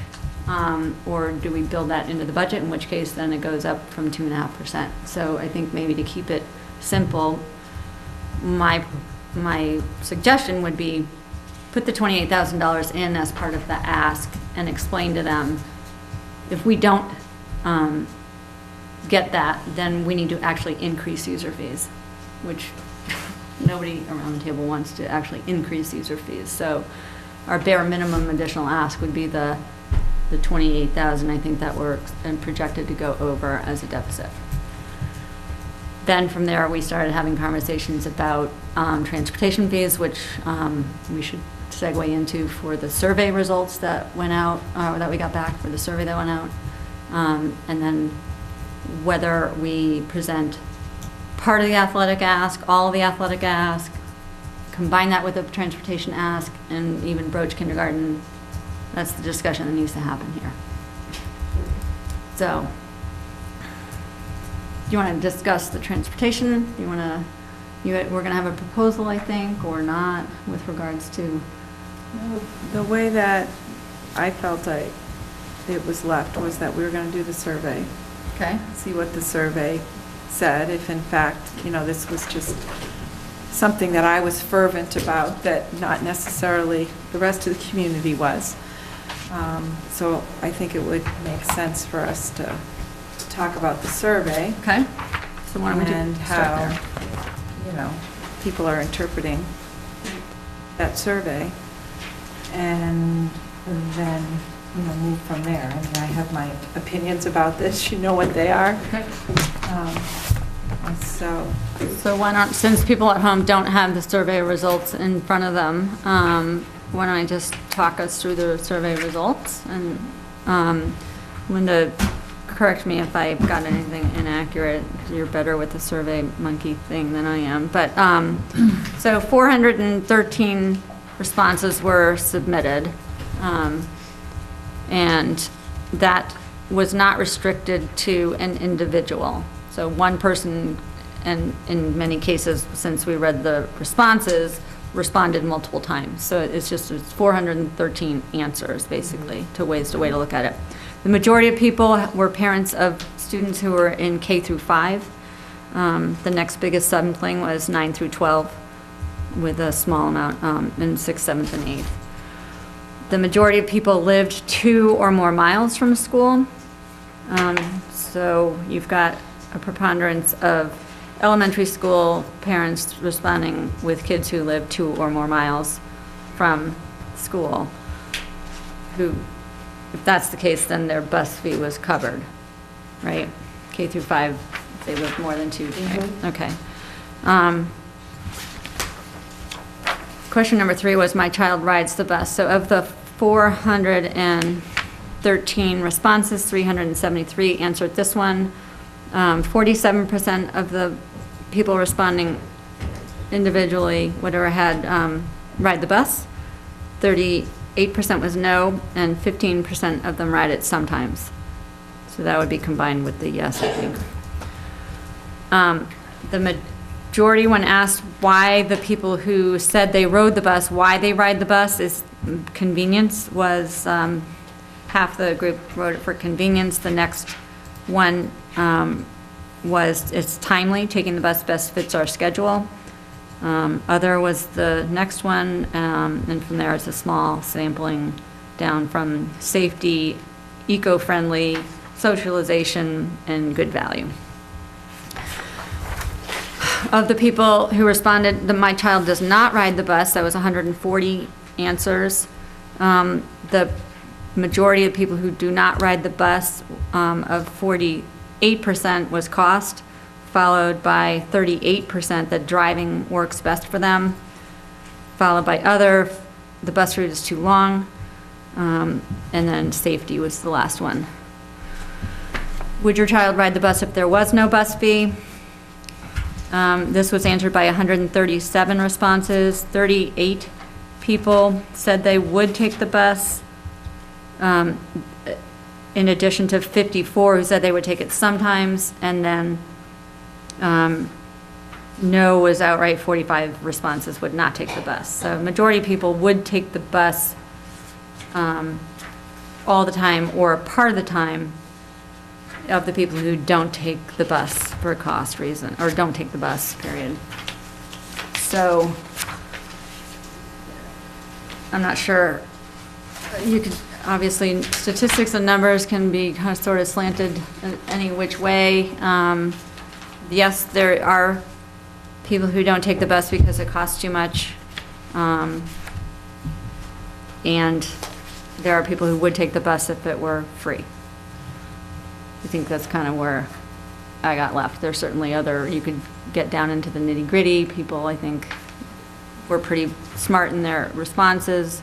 They're individual, the comments and things like that. If you had a chance to read, I don't know if you had a chance to read the comments, but they're really across the board. Everyone from, it seems reasonable, to it's expensive and you should cover it. So there's a wide range of commentary out there.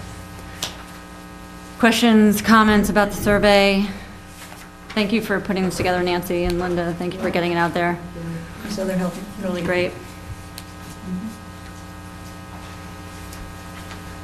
Questions, comments? It was helpful to me to see it here, rather than have it just be narratives coming from individual people or friends, you might talk to and whatever. So that was helpful. As I was thinking about it, there's been a commitment to not, I don't even know if we're able to increase the bus fees. But it's always the same. I mean, we don't bring it up just because we have fewer riders.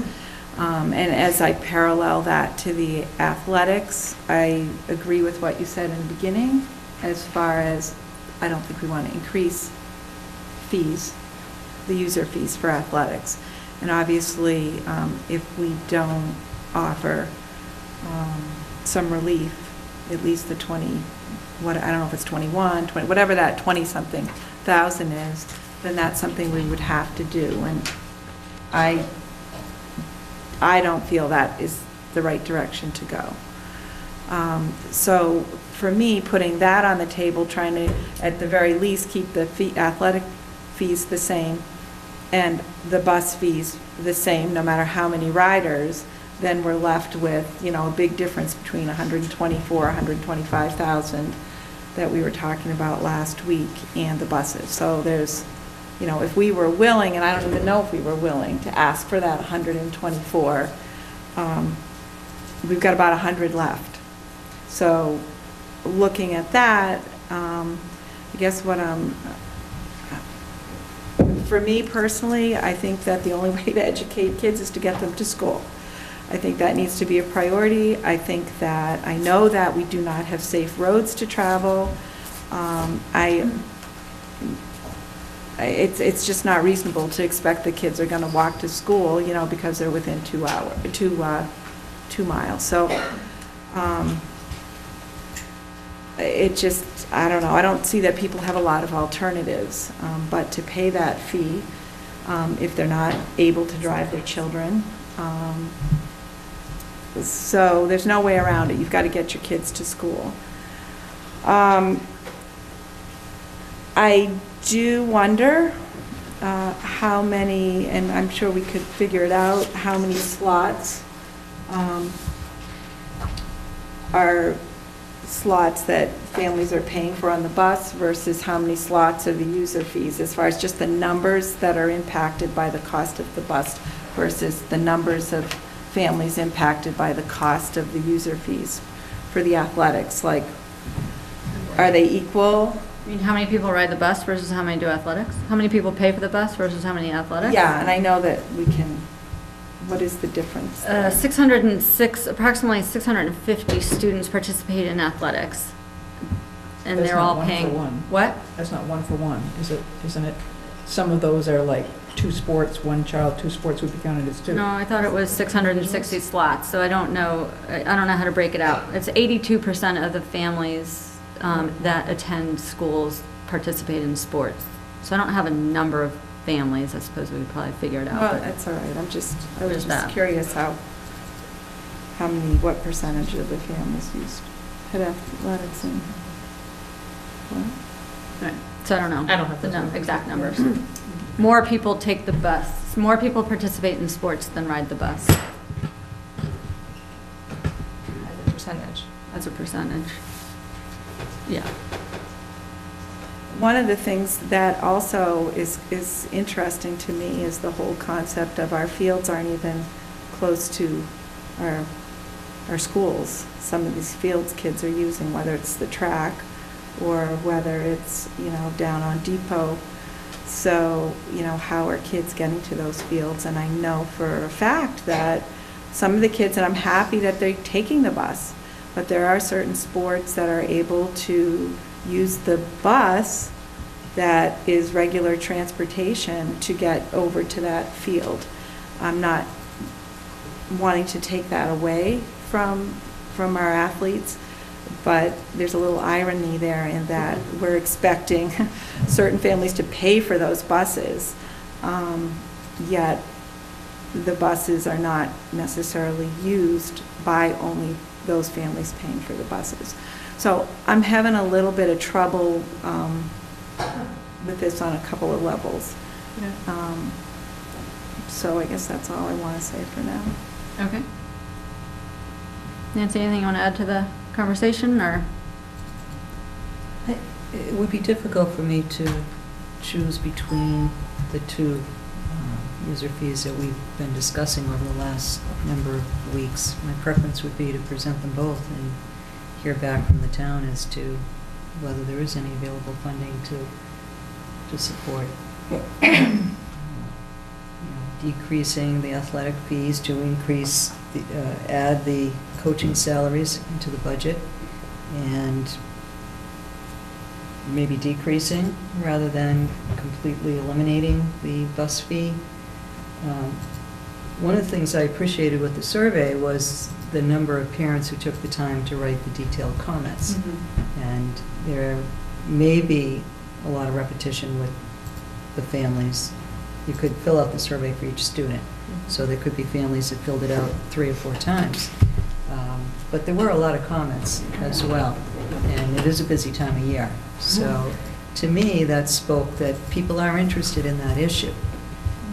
About using, and you're right, there was a range of responses, anywhere from, you know, don't cut something to put that in, to that the school should definitely be paying for it and providing it as a service. So it's, I think, a little difficult to sort of figure that out. We can't really figure it out just by trying to count votes. I think we have to try to understand it as an issue. But I agree with Kirsten that, I mean, I don't think the town is walkable. Bless you, trying to get to schools. Now, if there are families who is there, like with the user fee with athletic, if the family cannot afford the fee, there are some other options. Is that available also for the buses? Yes. Yes. It is, okay. And you can split your payment up. I've done that often with Sharon Schmidt. She'll allow you to pay 3 times, over the course of the year. You don't have to do one lump sum in August. So there, she is pretty accommodating about that. Thing of it is, though, just so as a knowledge, this, if we give a reduction in any of the fees, we don't fund it, so we just reduce. Do you know what I mean? The money doesn't come from anywhere. So there's not like a pot of money that we say, oh, we're going to reduce the fees and you can get the money from here. So the program, like athletics, just runs with the deficit of whatever the reduction is. So if you give someone a reduction in their fee, the athletic program just doesn't get that money. It helps the family, but it doesn't help the program. Do you understand what I'm saying? I think so. Yeah. I think so. But we would put a line item into the school budget to provide some additional money, wouldn't we, for the bus or for the athletic program? We will have to figure out for this year. There will be about, there will be, what do we say, a $10,000 hit? Well, currently it's opposite, what I saw was a $10,000 deficit this year, but it could be as high as 28,000 for this year alone. We have to figure out where to fund that. So that could come from, if there's an overage in personnel, that would be fabulous, but if there isn't, we have to look to one of the revolving accounts to fund the deficit just even for this year. Yeah, and the issue was when we created the last budget, we thought we would carry forward about 18,000. Right. And that was sucked up in that transportation issue. Right. So. Anything else you want to add? Okay. Great. Mary, anything for you? Well, I mean, I do think our ask could be a combo of buses and athletics. I mean, I do feel a little bit more strongly that the athletics are more in trouble than the bus fee situation, and I do feel like the group of people who got together, did a very in-depth process to come up with this solution, to come up with this proposal, and I do feel like in some ways I hate to say it takes precedence, but does call attention to it in a different way than the bus fees.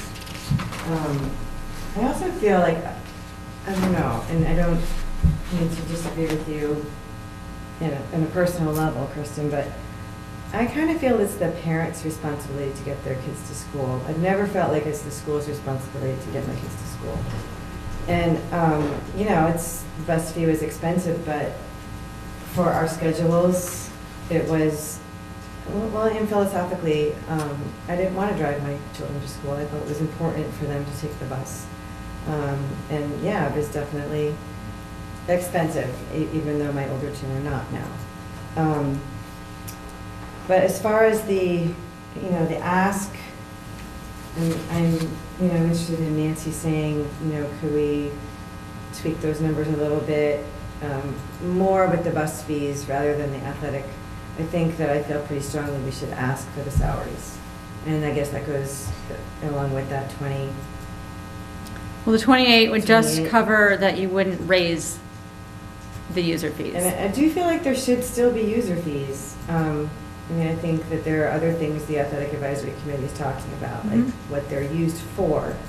And it is something to play a sport and have to deal with the ref fees and the race fees and the pool rental. I think all of that, it is something that parents should probably still have to take on because it is, it's really expensive. Sports are.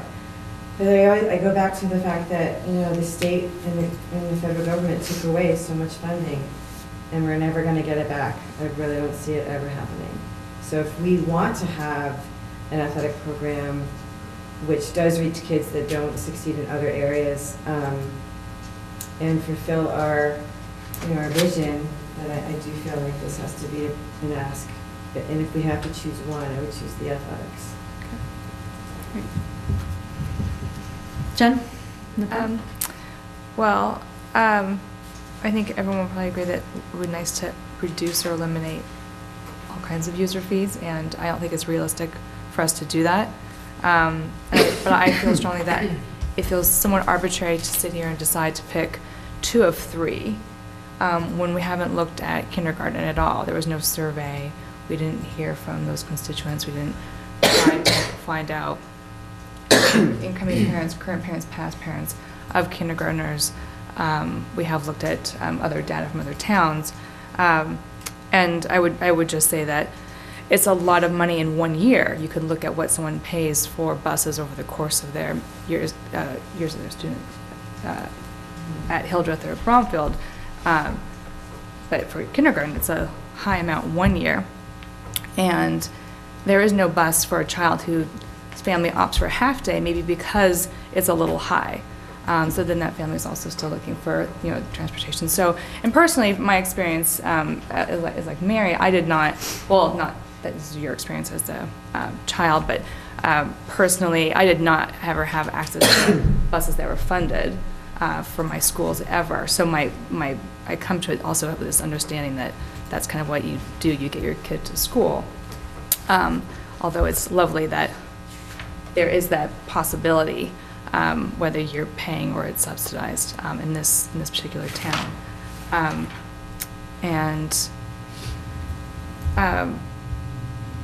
I think I would like to, at some point in the future, hear more about kindergarten fees, whether they can be reduced or whether there might be, we will go to a full day kindergarten in the future, in future years. But for now, I feel like if we look at our mission statement and we talk about what we want to, how we want to nurture the students, I would think that the best way to, with a limited amount of money, the best way to be true to that mission is to look at athletics specifically right now and focus on that. Rather than just, again, like I said, it feels arbitrary to me to pick 2 when we have such a limited amount of money to enact change. And so I would want to see what we can do financially for athletic user fees at this moment in time. Okay. So I think what we could do is put forward and ask to cover at least the deficit. To say, I think we could present it to the finance committee and say, here's what we need. We have an overall goal of reducing user fees somehow. But for sure, we can't stand that they go up. It almost is like a level service mandate for me. We provide this service at the level that we're providing it without an increased cost to the end. So if we presented a range, we could say, look, the bare minimum needs to be $28,000 that we're asking for. And we'll take anything up to $184,000 because that's $124,000 plus the $60,000 to eliminate the bus fee. But at some point, they'll come back with a number, and then we're going to have, again, this conversation, I think. But for me also, and I've said this before, I consider the bus a service that I pay for. It's a great thing. I don't feel that it's a town hurt necessarily. If you look at the numbers of people that it boils down to, that seems to be a real issue for, it's not as big as the number of people that I've heard from, at least if you stretch it out to the people that the athletic user fees are an issue. So I would love to tackle the athletic user fees, but we also have to tackle them. So I could stand for putting together an ask from a range of 28 and explain to them the 124 would allow us to reduce user fees in athletics. The 180 additional 60 would allow us to eliminate the bus fee. I don't think we're going to get that. I also don't want to be irresponsible in what we're asking in the finance committee because, we are already 75% of the town's budget. So I could go I could present the range. Yeah, please, that would be fabulous. I like to compromise. So what I was thinking is, once before, we had a reduction. Yeah. We absorbed Pam's salary Yeah, and immediately reduced the fees to the exact amount right, and took ourselves, just sort of dug a little hole yes, till we got to a point where it looked like we were stable, but then we weren't. right, Things happened that were unexpected. It's easier to absorb a type of cost yes. than just throw a dollar amount at it. Yeah, And 57,000 is what's in here for busing. That's It's like 60. double what you expect your deficit to be. If you absorbed your bus fee, bus for athletics, not other buses. Yeah, yeah, bus yeah, for yeah. athletics, but did not change the athletic fees, because they haven't been raised, they've been reduced once. Yeah. They haven't been raised in, I don't know, 15 years or something. So right now, they're really not high fees they used to be, but others have now come up to kind of meet us, and we did have that 10% reduction that year, which in hindsight should have been like a 5% reduction.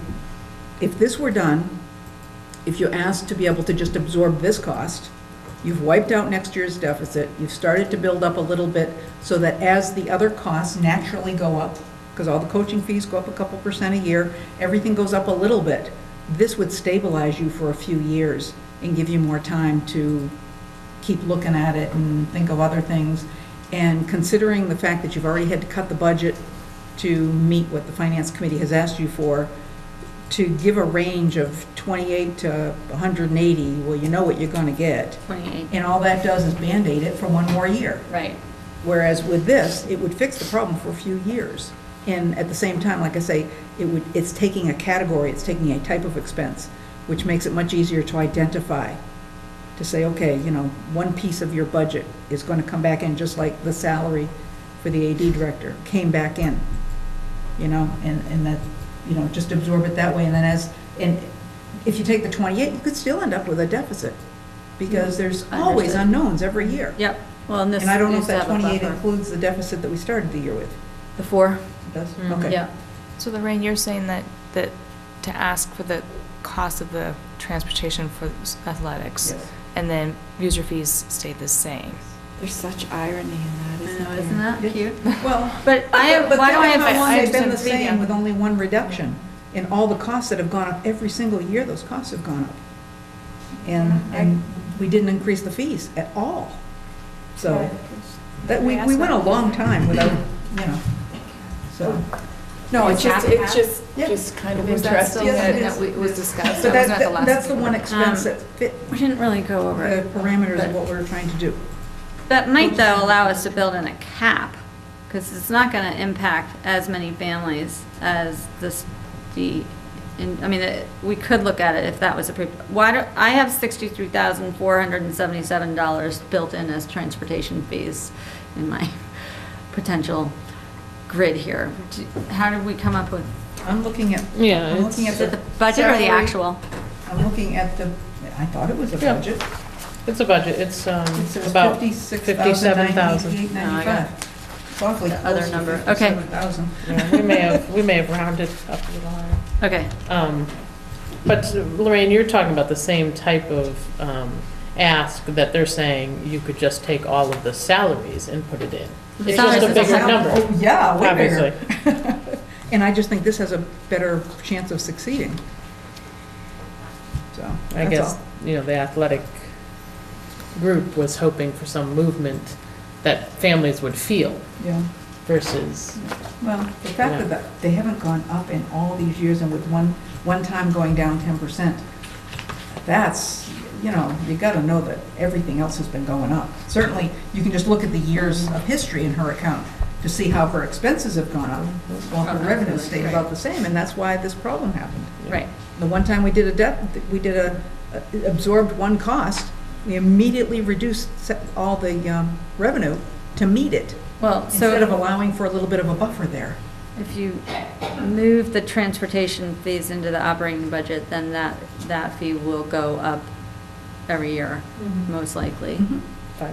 About 5%, yeah. Well, we don't know yet. We're going to be putting it out to bid. We're assuming that next year's, and I believe she put that in here, about a 5% increase. And once they give us their 3-year cost proposal, usually it doesn't go up 5% a year then. Right. It might go up, well, the first 3-year contract didn't go up at all. Right. But then up like 2.5% a year or something like that. We're just expecting about a 5% change this year.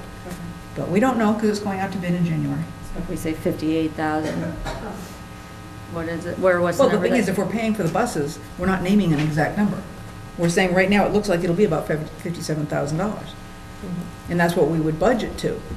But if it ended up being 56,000, if it ended up being 59,000, it would be paid, just like, you know, the athletic director's salary.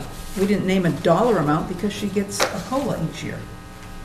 Right, but we have to stick a number in the ask. Right, so it would be whatever, this says $57,000. Okay. Okay. And I just, you know, to say we want something from here to here. Well, you're right. I mean, you could do it a number of different ways. There was also another part of the budget that you could do a similar kind of thing, but I think it's simple if you keep it to be a particular item. Like I was looking at that was transportation 56. So that's definitely an option. I think and I'd love to be able to do something about use of these as opposed to just say they're the same. So that's kind of frustrating. But I also recognize that there isn't, no one came to us from income and said, here, we'd like to help you and let you spend more money. They didn't say, here, have an extra $100,000, which would have been nice. And perhaps in a year when the budget isn't a 2.5% increase, we can maybe build more of this back in. But I think there needs to be a note for sure that we need the 28 at a bare minimum, and what we're asking for is X. So I need some alignment from the committee about what you feel comfortable. We have to stand for this. It's something we have to be able to justify and stand for and recognize that it's reasonable or whatever. And then they may come back and we may be having another conversation.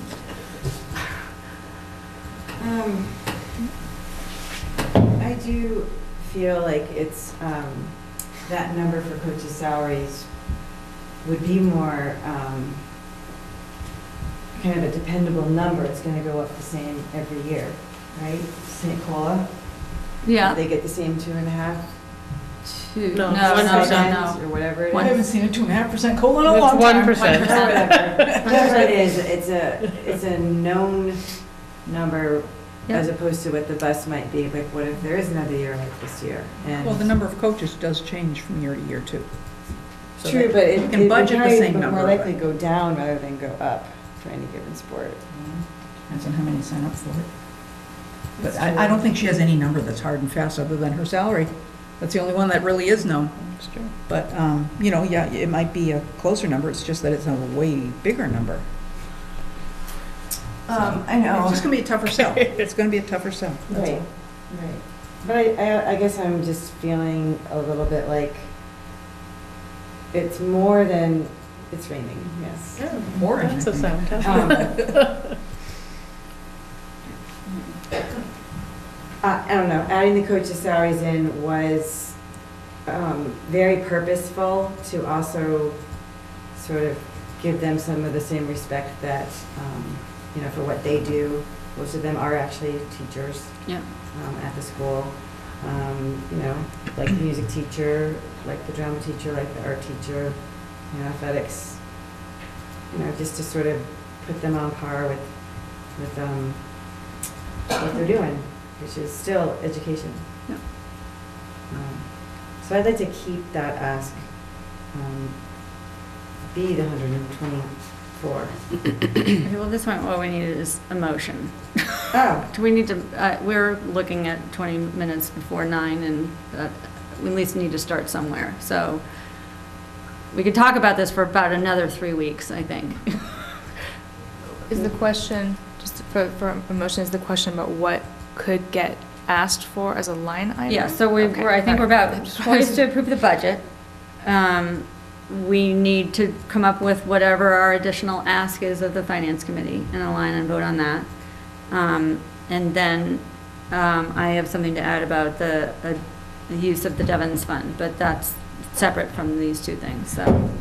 Did you say that the finance committee wants us to, like, order in importance? If there is a multiple ask, if we're doing a range or we're presenting options, they do want it prioritized, so they know how to deal with it.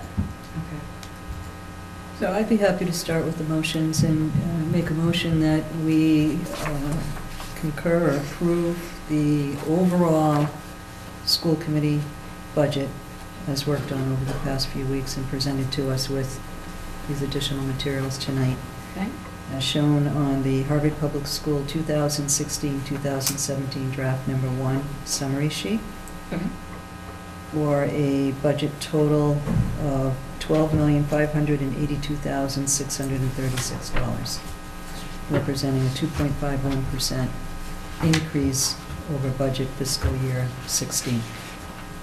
Great. Did you get all that, Mary? Yep. All right. Is there a second? Second. Okay. Any further discussion on the budget as presented? All those in favor? Aye. Any opposed? Okay, that carries unanimously. Is there a motion on the ask regarding user fees to the Finance Committee? I'd like to just make one last comment on that. So what we just approved is our level services, and that's what we were asked to present. Yes. So in my mind, the athletic fees is something that goes beyond what we have provided for this past budget fiscal year 16, and so would the bus. So that would be beyond level services, so it would be expected to be an increase.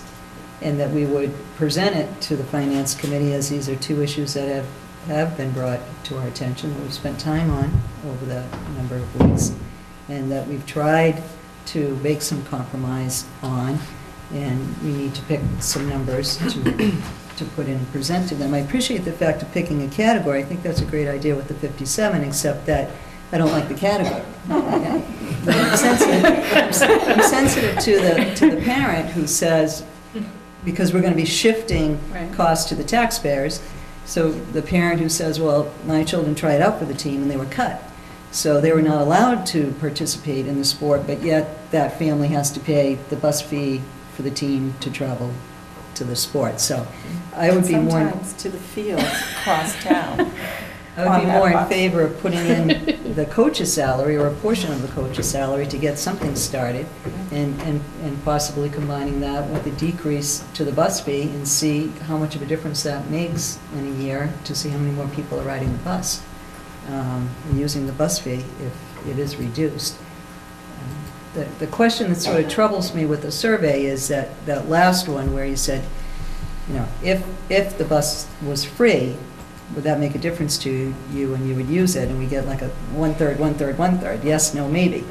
So that made that kind of difficult. If we got a really resounding yes, I would use the bus if it were free, that would be a little bit different. But I also agree that sort of the Commonwealth intent, as I understand it, was that within 2 miles is those children should be able to walk.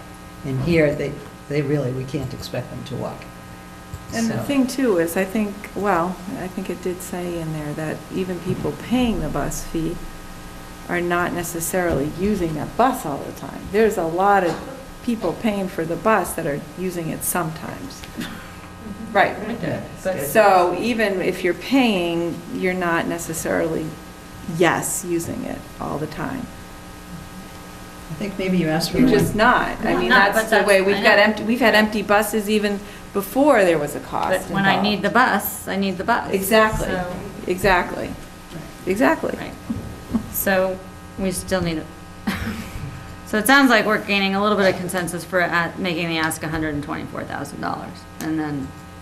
Not from me or not. Oh, I understand, but. I think the initial ask is to ask for a greater amount, and, and present it as this is another. Okay. We have 2 issues that were presented, and as far as kindergarten, point well taken, Jennifer. We didn't spend time on it, and we don't know. We don't have a lot of knowledge about what that situation is for the kindergarten families. Would we have more families going into full-time kindergarten if there were not cost to that? That's a good question. I know some families keep their children home because they want to spend more time with them when they're that age, because next year, you don't have that opportunity anymore. So again, I think like the bus fee, you're going to get a range of responses, and you have a smaller group of families that are kindergarten, that have the kindergarten children.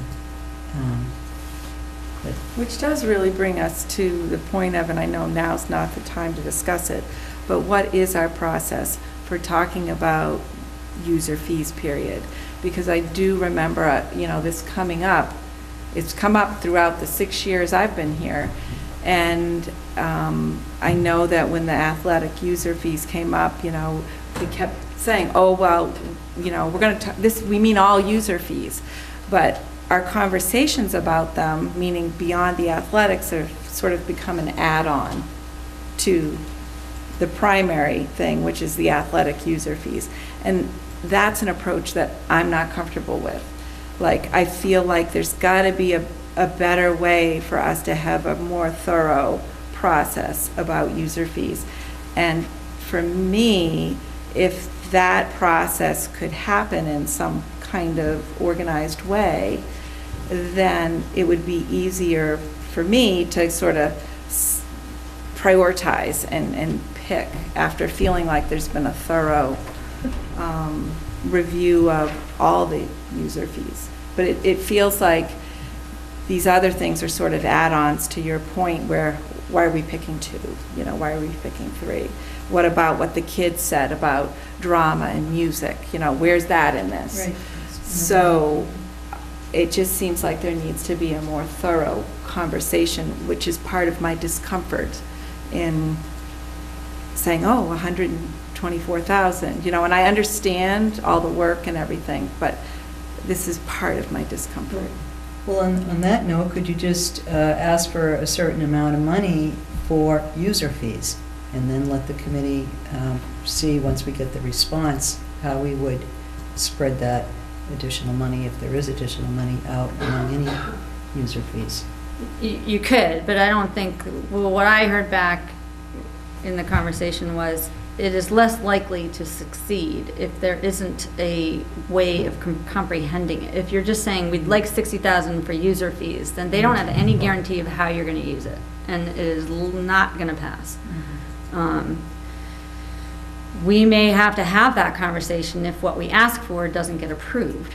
And this, the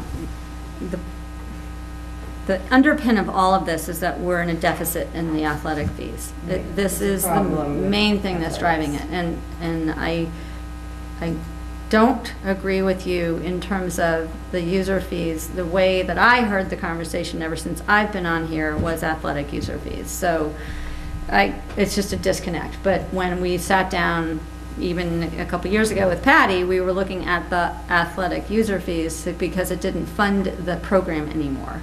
And so, yes, we would, look, we'd all love to eliminate every user fee. It would be great, but the reality is that the money isn't there. So we've got this, as I said, we can talk about this for 3 more weeks, but we need to move forward with something that we can stand for, that may be palatable or not to the Finance Committee, but it should be as succinct and defendable as possible, I think, in order for it to pass.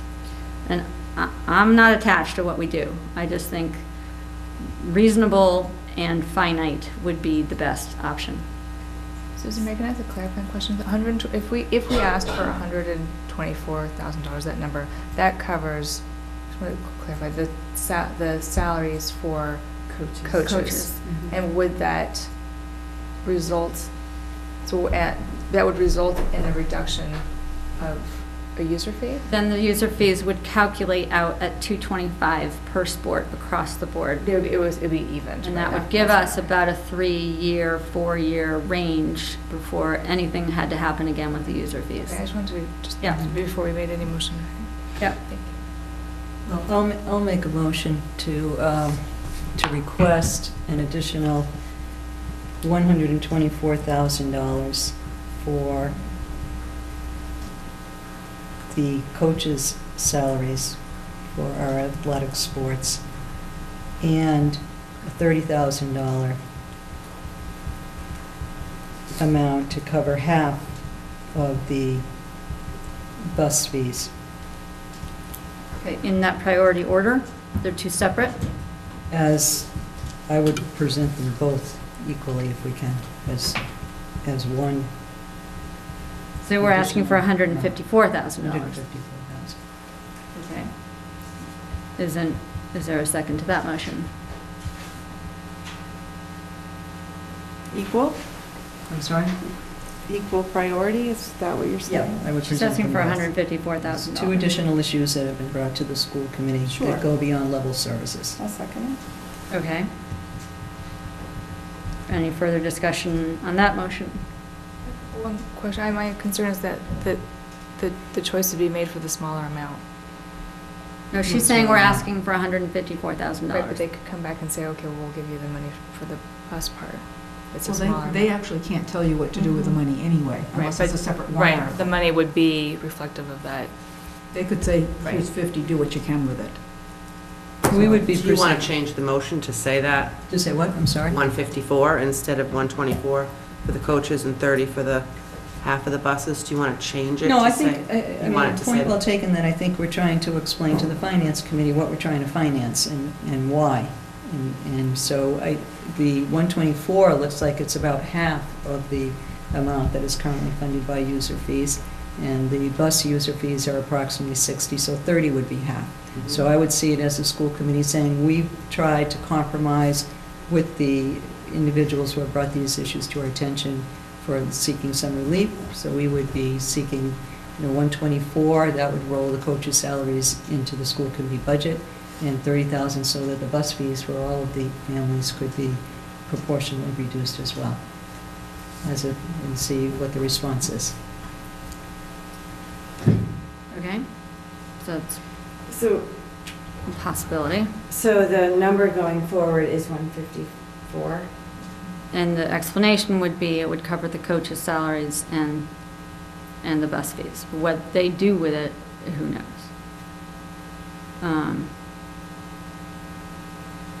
Okay. Any further discussion on that one? No. Okay.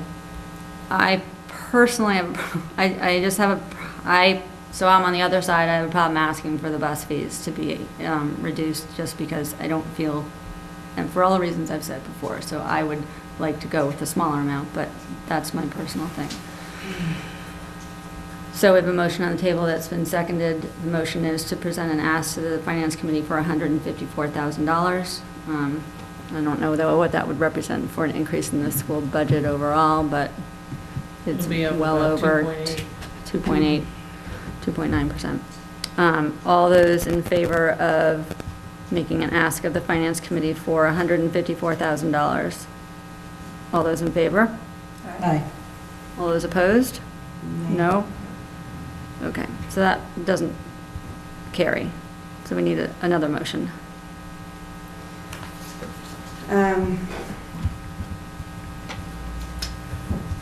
I make a motion that we ask the Finance Committee for $124,000 to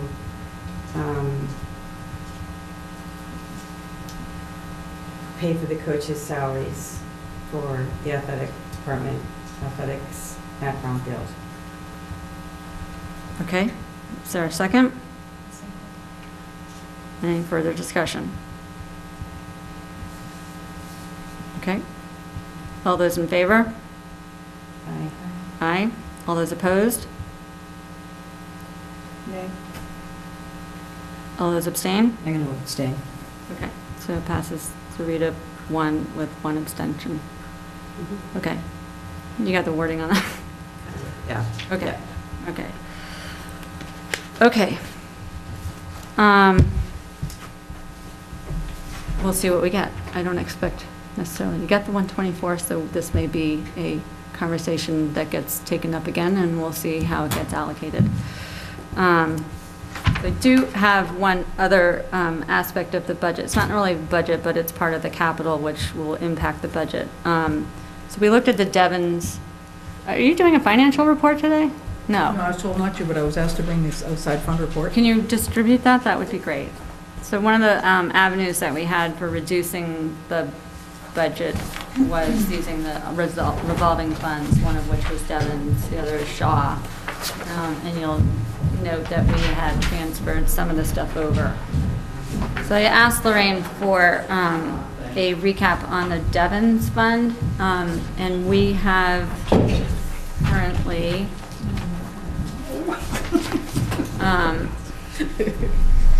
about $234,000 in the Devon's fund. Is that what's on here?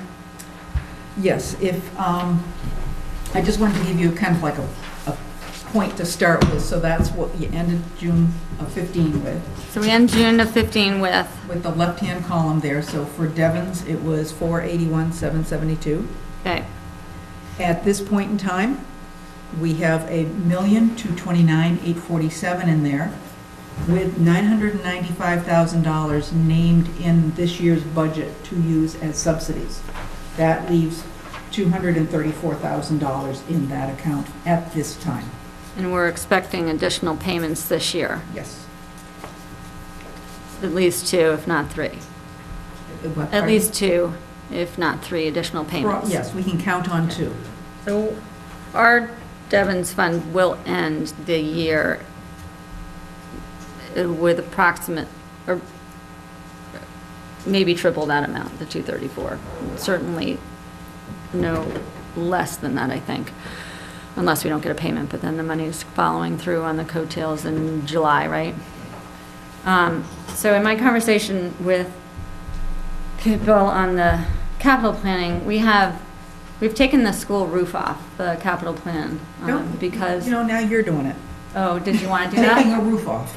Oh, no, right. Remember you said don't say it that Right, way. don't take the roof off. We've eliminated the roof from the 5-year capital plan. It was on there for $100,000 because when we went to get a more up-to-date estimate, it was well over $250,000. The cost of roofing has escalated. We didn't feel it was responsible to ask for $250,000 to do a roof that in reality may not actually be needed in 4 years when we redo the building. So we took that off. The main thing that we need to push through is right now is the feasibility study for the kindergarten wing, which will be anywhere between $300,000 to $500,000. In recognition of the amount of money that we're asking the town for, we also have the brownfield parking lot, which I'm getting mixed signals from members on the capital plan. We haven't voted on it, but it's a big expense, $275,000 on top of a perhaps $500,000 expense that we're asking to fund the feasibility study. So I approached Lorraine with the amount in the Devon's fund. While I don't necessarily advocate drawing down the Devon's fund, I do feel that there would be enough in there to actually fund the parking lot, the brownfield parking lot, through the Devon's fund. So why I'm asking us to consider that is we also don't want to be carrying an $800,000 or plus balance on the Devon's fund. I don't think it's fair to the town for us to continue to just throw money in there and not use it. This is a valid capital expense.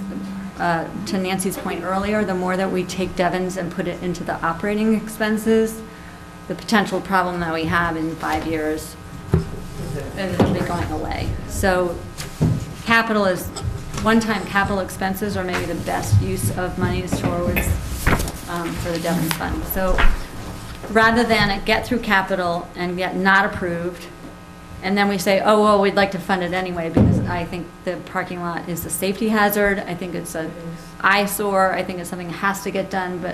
But people have raised the point, well, we've put it off in the past. Why do we need to do it now? So my proposal would be that we actually allocate the money for the brownfield parking lot out of the Devon's fund. Questions, yeah, buts, no ways, and ifs, ors. How much is that estimate? 275. 275. which is a fairly solid estimate. We've vetted it with Rich, we've vetted it with an outside company. We're pretty confident in that. It's 109 spaces. I think we went over the plans here, we right? did. Yeah, lighting, drainage. We don't have to use that, but at some point that Devon's money needs to get used for viable things. This will reduce the tax hit on the town, the debt load. And it could happen Soon. It could happen soon. I think we don't want to do it until school's out because of the disruption that would happen, but we could do it as soon as school's out.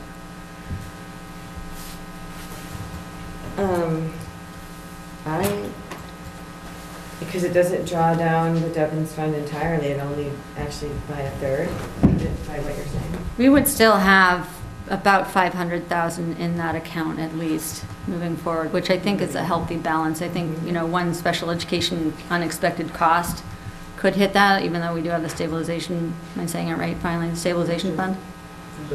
Sorry, never say that right. Or snow on the roof, or whatever it is, that we still have a $500,000 buffer in there.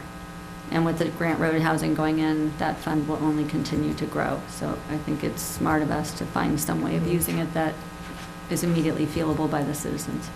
I also feel like, part of the reason we are in this situation with this building, with Brownfield House, with the parking lot, is that it's been put off too long. Right.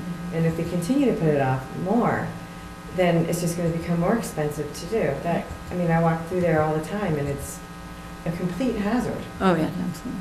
And, what would happen if someone got hurt? I don't want anyone to get hurt, but what is the responsibility? Is it the town that's liable? Is it the school? What would happen if, there is no lighting there, and it's partially dirt and partially paved. We're looking also for the national elections to take place there, which is about 3,500 people, all hours, that are going to park there. But concerts are well attended. Les Mis was so well attended, and people were all over that parking lot in horrible conditions trying to get out. Oh, yeah. It does. We ask our seniors to attend town meeting there in the evening, if that's when we have it, voting. Wasn't that part of NEAS too? Wasn't there something in regard to the safe crossing and the parking lot there? I'm not sure, Up but there, certainly we I don't think have parking for handicapped people I think in the there was current something design. in there. There may have been. So, Great use, I think. okay. Anybody against? I'm in favor as well. Just curious, are there any guidelines on the use of the money from Devon's? No. There is on Shaw, but there isn't on Devon's. School purposes. And, this is used by Devon's population, and they're part of our community. They come to vote in our school and all that. So I think it's a valid expense. So I would need a motion would we encumber the funds at this point, or would we just say that we're going to remove it from the capital plan? Just to, in the same motion, remove it from the capital and to go forward with the project using Devon's funds. Okay. So moved. Could you do that? No, someone needs to say so moved, and then we'll take that, and then. So moved, okay. Is there a second? Great, all those in favor? Aye. Aye. Great, thank you. So Okay. would you say that was, the motion was to remove the Remove it from the Brownfield capital parking plan. lot from the capital And- list and continue the project funding it through the Devon's Yeah. account? Right? That should be. Excellent wording, very good. So moved. Okay, we are over 9, so I need people's permission to finish this up in 10 minutes. Are people able to stay, or do you need to leave? I'm okay. Okay. Getting paid here. The next thing is to assign the writing of the annual town report. So this, I actually don't have the date on the top of my head. Do you remember the date that it's due? It's soon. It's When somewhere it's in due? January, yeah. I have it right here. 20th? Yeah. We have a meeting in The middle of January in which to January go at some over it, point. and another one to approve it. Say either the 15th or the 20th. Yeah. So for members who are not familiar with it, the school committee has an entry in the town book. This is mine, but you can borrow it. Kirsten has very kindly done it for the last 2 or 3 years. I did it for 2 years, I think.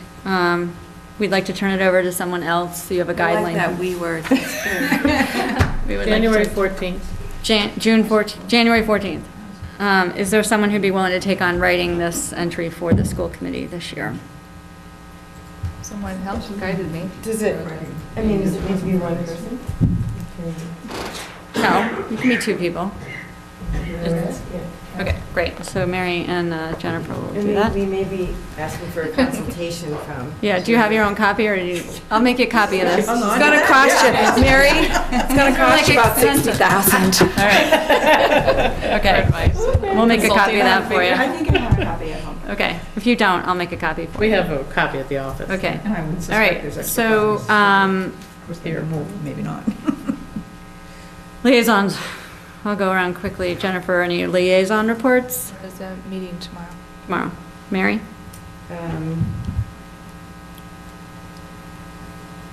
Well, it was already really talked about in Linda's, the calendar and the policy we did. Right. I don't have anything to post tonight. And I do need to email Brian Smith about seeing if can figure out some way to figure the utilities that the cable Right. might be using. I totally forgot to do that. I will do that. No worries. I can't promise tonight when I get home, but tomorrow. Okay. Sounds good. Kirsten? Okay. No, I just need to check in with Coralie and see the latest. Okay, great. Nancy? Nothing, our meeting was rescheduled from last week to tomorrow also, so no updates, sorry. All right, cool. CPIC, all of the budgets have been, all the submissions have been reviewed. We're waiting on a couple of outstanding items. So in January, the Capital Planning and Investment Committee will start rating all of the entries. And from there, then they will make recommendations to the Finance Committee on sources of funding. They'll be thrilled to see that we're taking that off the list. Master Plan Steering Committee is plugging away. That'll eventually be done, but I don't know when. That's all I have. Future agenda items? User fees. User fees? I mean it. Okay. I have the HST grant policy, or at least the HST process as a topic moving forward. Right. I will talk to Terry and be ready to do that. I also need a listing of potential school committee, student advisory committee meeting topics. And we never approved minutes. You don't have approved minutes on. You don't have them on there, but I have them here, but we could just do it next time. Want Or we you wanna table do it till next time? Next time, yeah. Okay. Any other agenda items people would like to have on the list? Okay, great. Open it up to any interested citizens. Marty, so always such an interested citizen, but she's here for the press tonight. And any closing school committee commentary?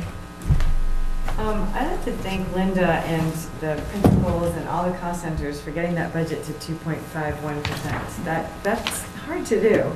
People had to, take some hits, and I appreciate that. We'll pass that message on. Thank you. It's been a great process. Jennifer, anything for you? It's the same. There's a lot of work went into it. Yeah. And I liked ending the meeting on our vote on the Brompton parking lot. Nice to end on a nice, unanimous, happy decision that it's going to happen. Right. Great.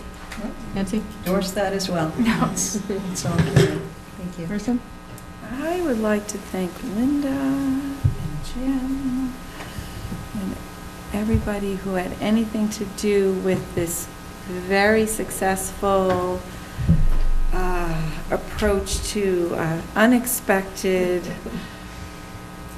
challenge where you didn't have much time to figure out what to do in regard to the drama situation, the drama around drama. And it is amazing how well everything worked out. And that was because of your leadership, really. I appreciate that, pulling though. people together. It was Thank you. amazing, really well done. And there are a lot of kids that are feeling really, really good. I bet that And that's was what it's all about. quite the celebration when they were done. Yeah. They were amazing kids. It's great. Good, thanks. I'll pass that on. I just want to add thanks to Mary, because every time there's a change, in fact, now tonight, tomorrow. she gets- Tomorrow, you guys come over and help me out. And Lorraine and Linda for the relentless amount of questions that I had in getting the budget together, and thank you for all your support, and really appreciate, and I appreciate, this is not easy, and we all, what is it, the moderator says, Bob Eubanks, we're all neighbors, we're all, in this together, so while it was an uncommonly divided vote tonight, I know we are committed to the students and the families, and we are partners in having the vision fulfilled, so thank you, and we'll see you in January, right? There's no more meetings till after the holidays. Wow. There will be questions There will be from questions. FinCom. Yes, there will be questions. I'm but- getting those next week. Mary, do you have the And then date of the they'll be next due meeting? After Will be your the first second meeting in January, probably. so let me just check here. You're the It's 11th. late in January, right? January Because the 11th? Monday The is, second Monday. It'd be January the 11th? Is the 11th. right, so we meet January 11th. Oh, that's 2/16, yeah, the Yep. 11th, yep. So have a happy and safe holidays to everyone. You as well. You too. And we'll see you in 2016. Yeah. I guess not. All right, if there's no objections, I'll consider us adjourned.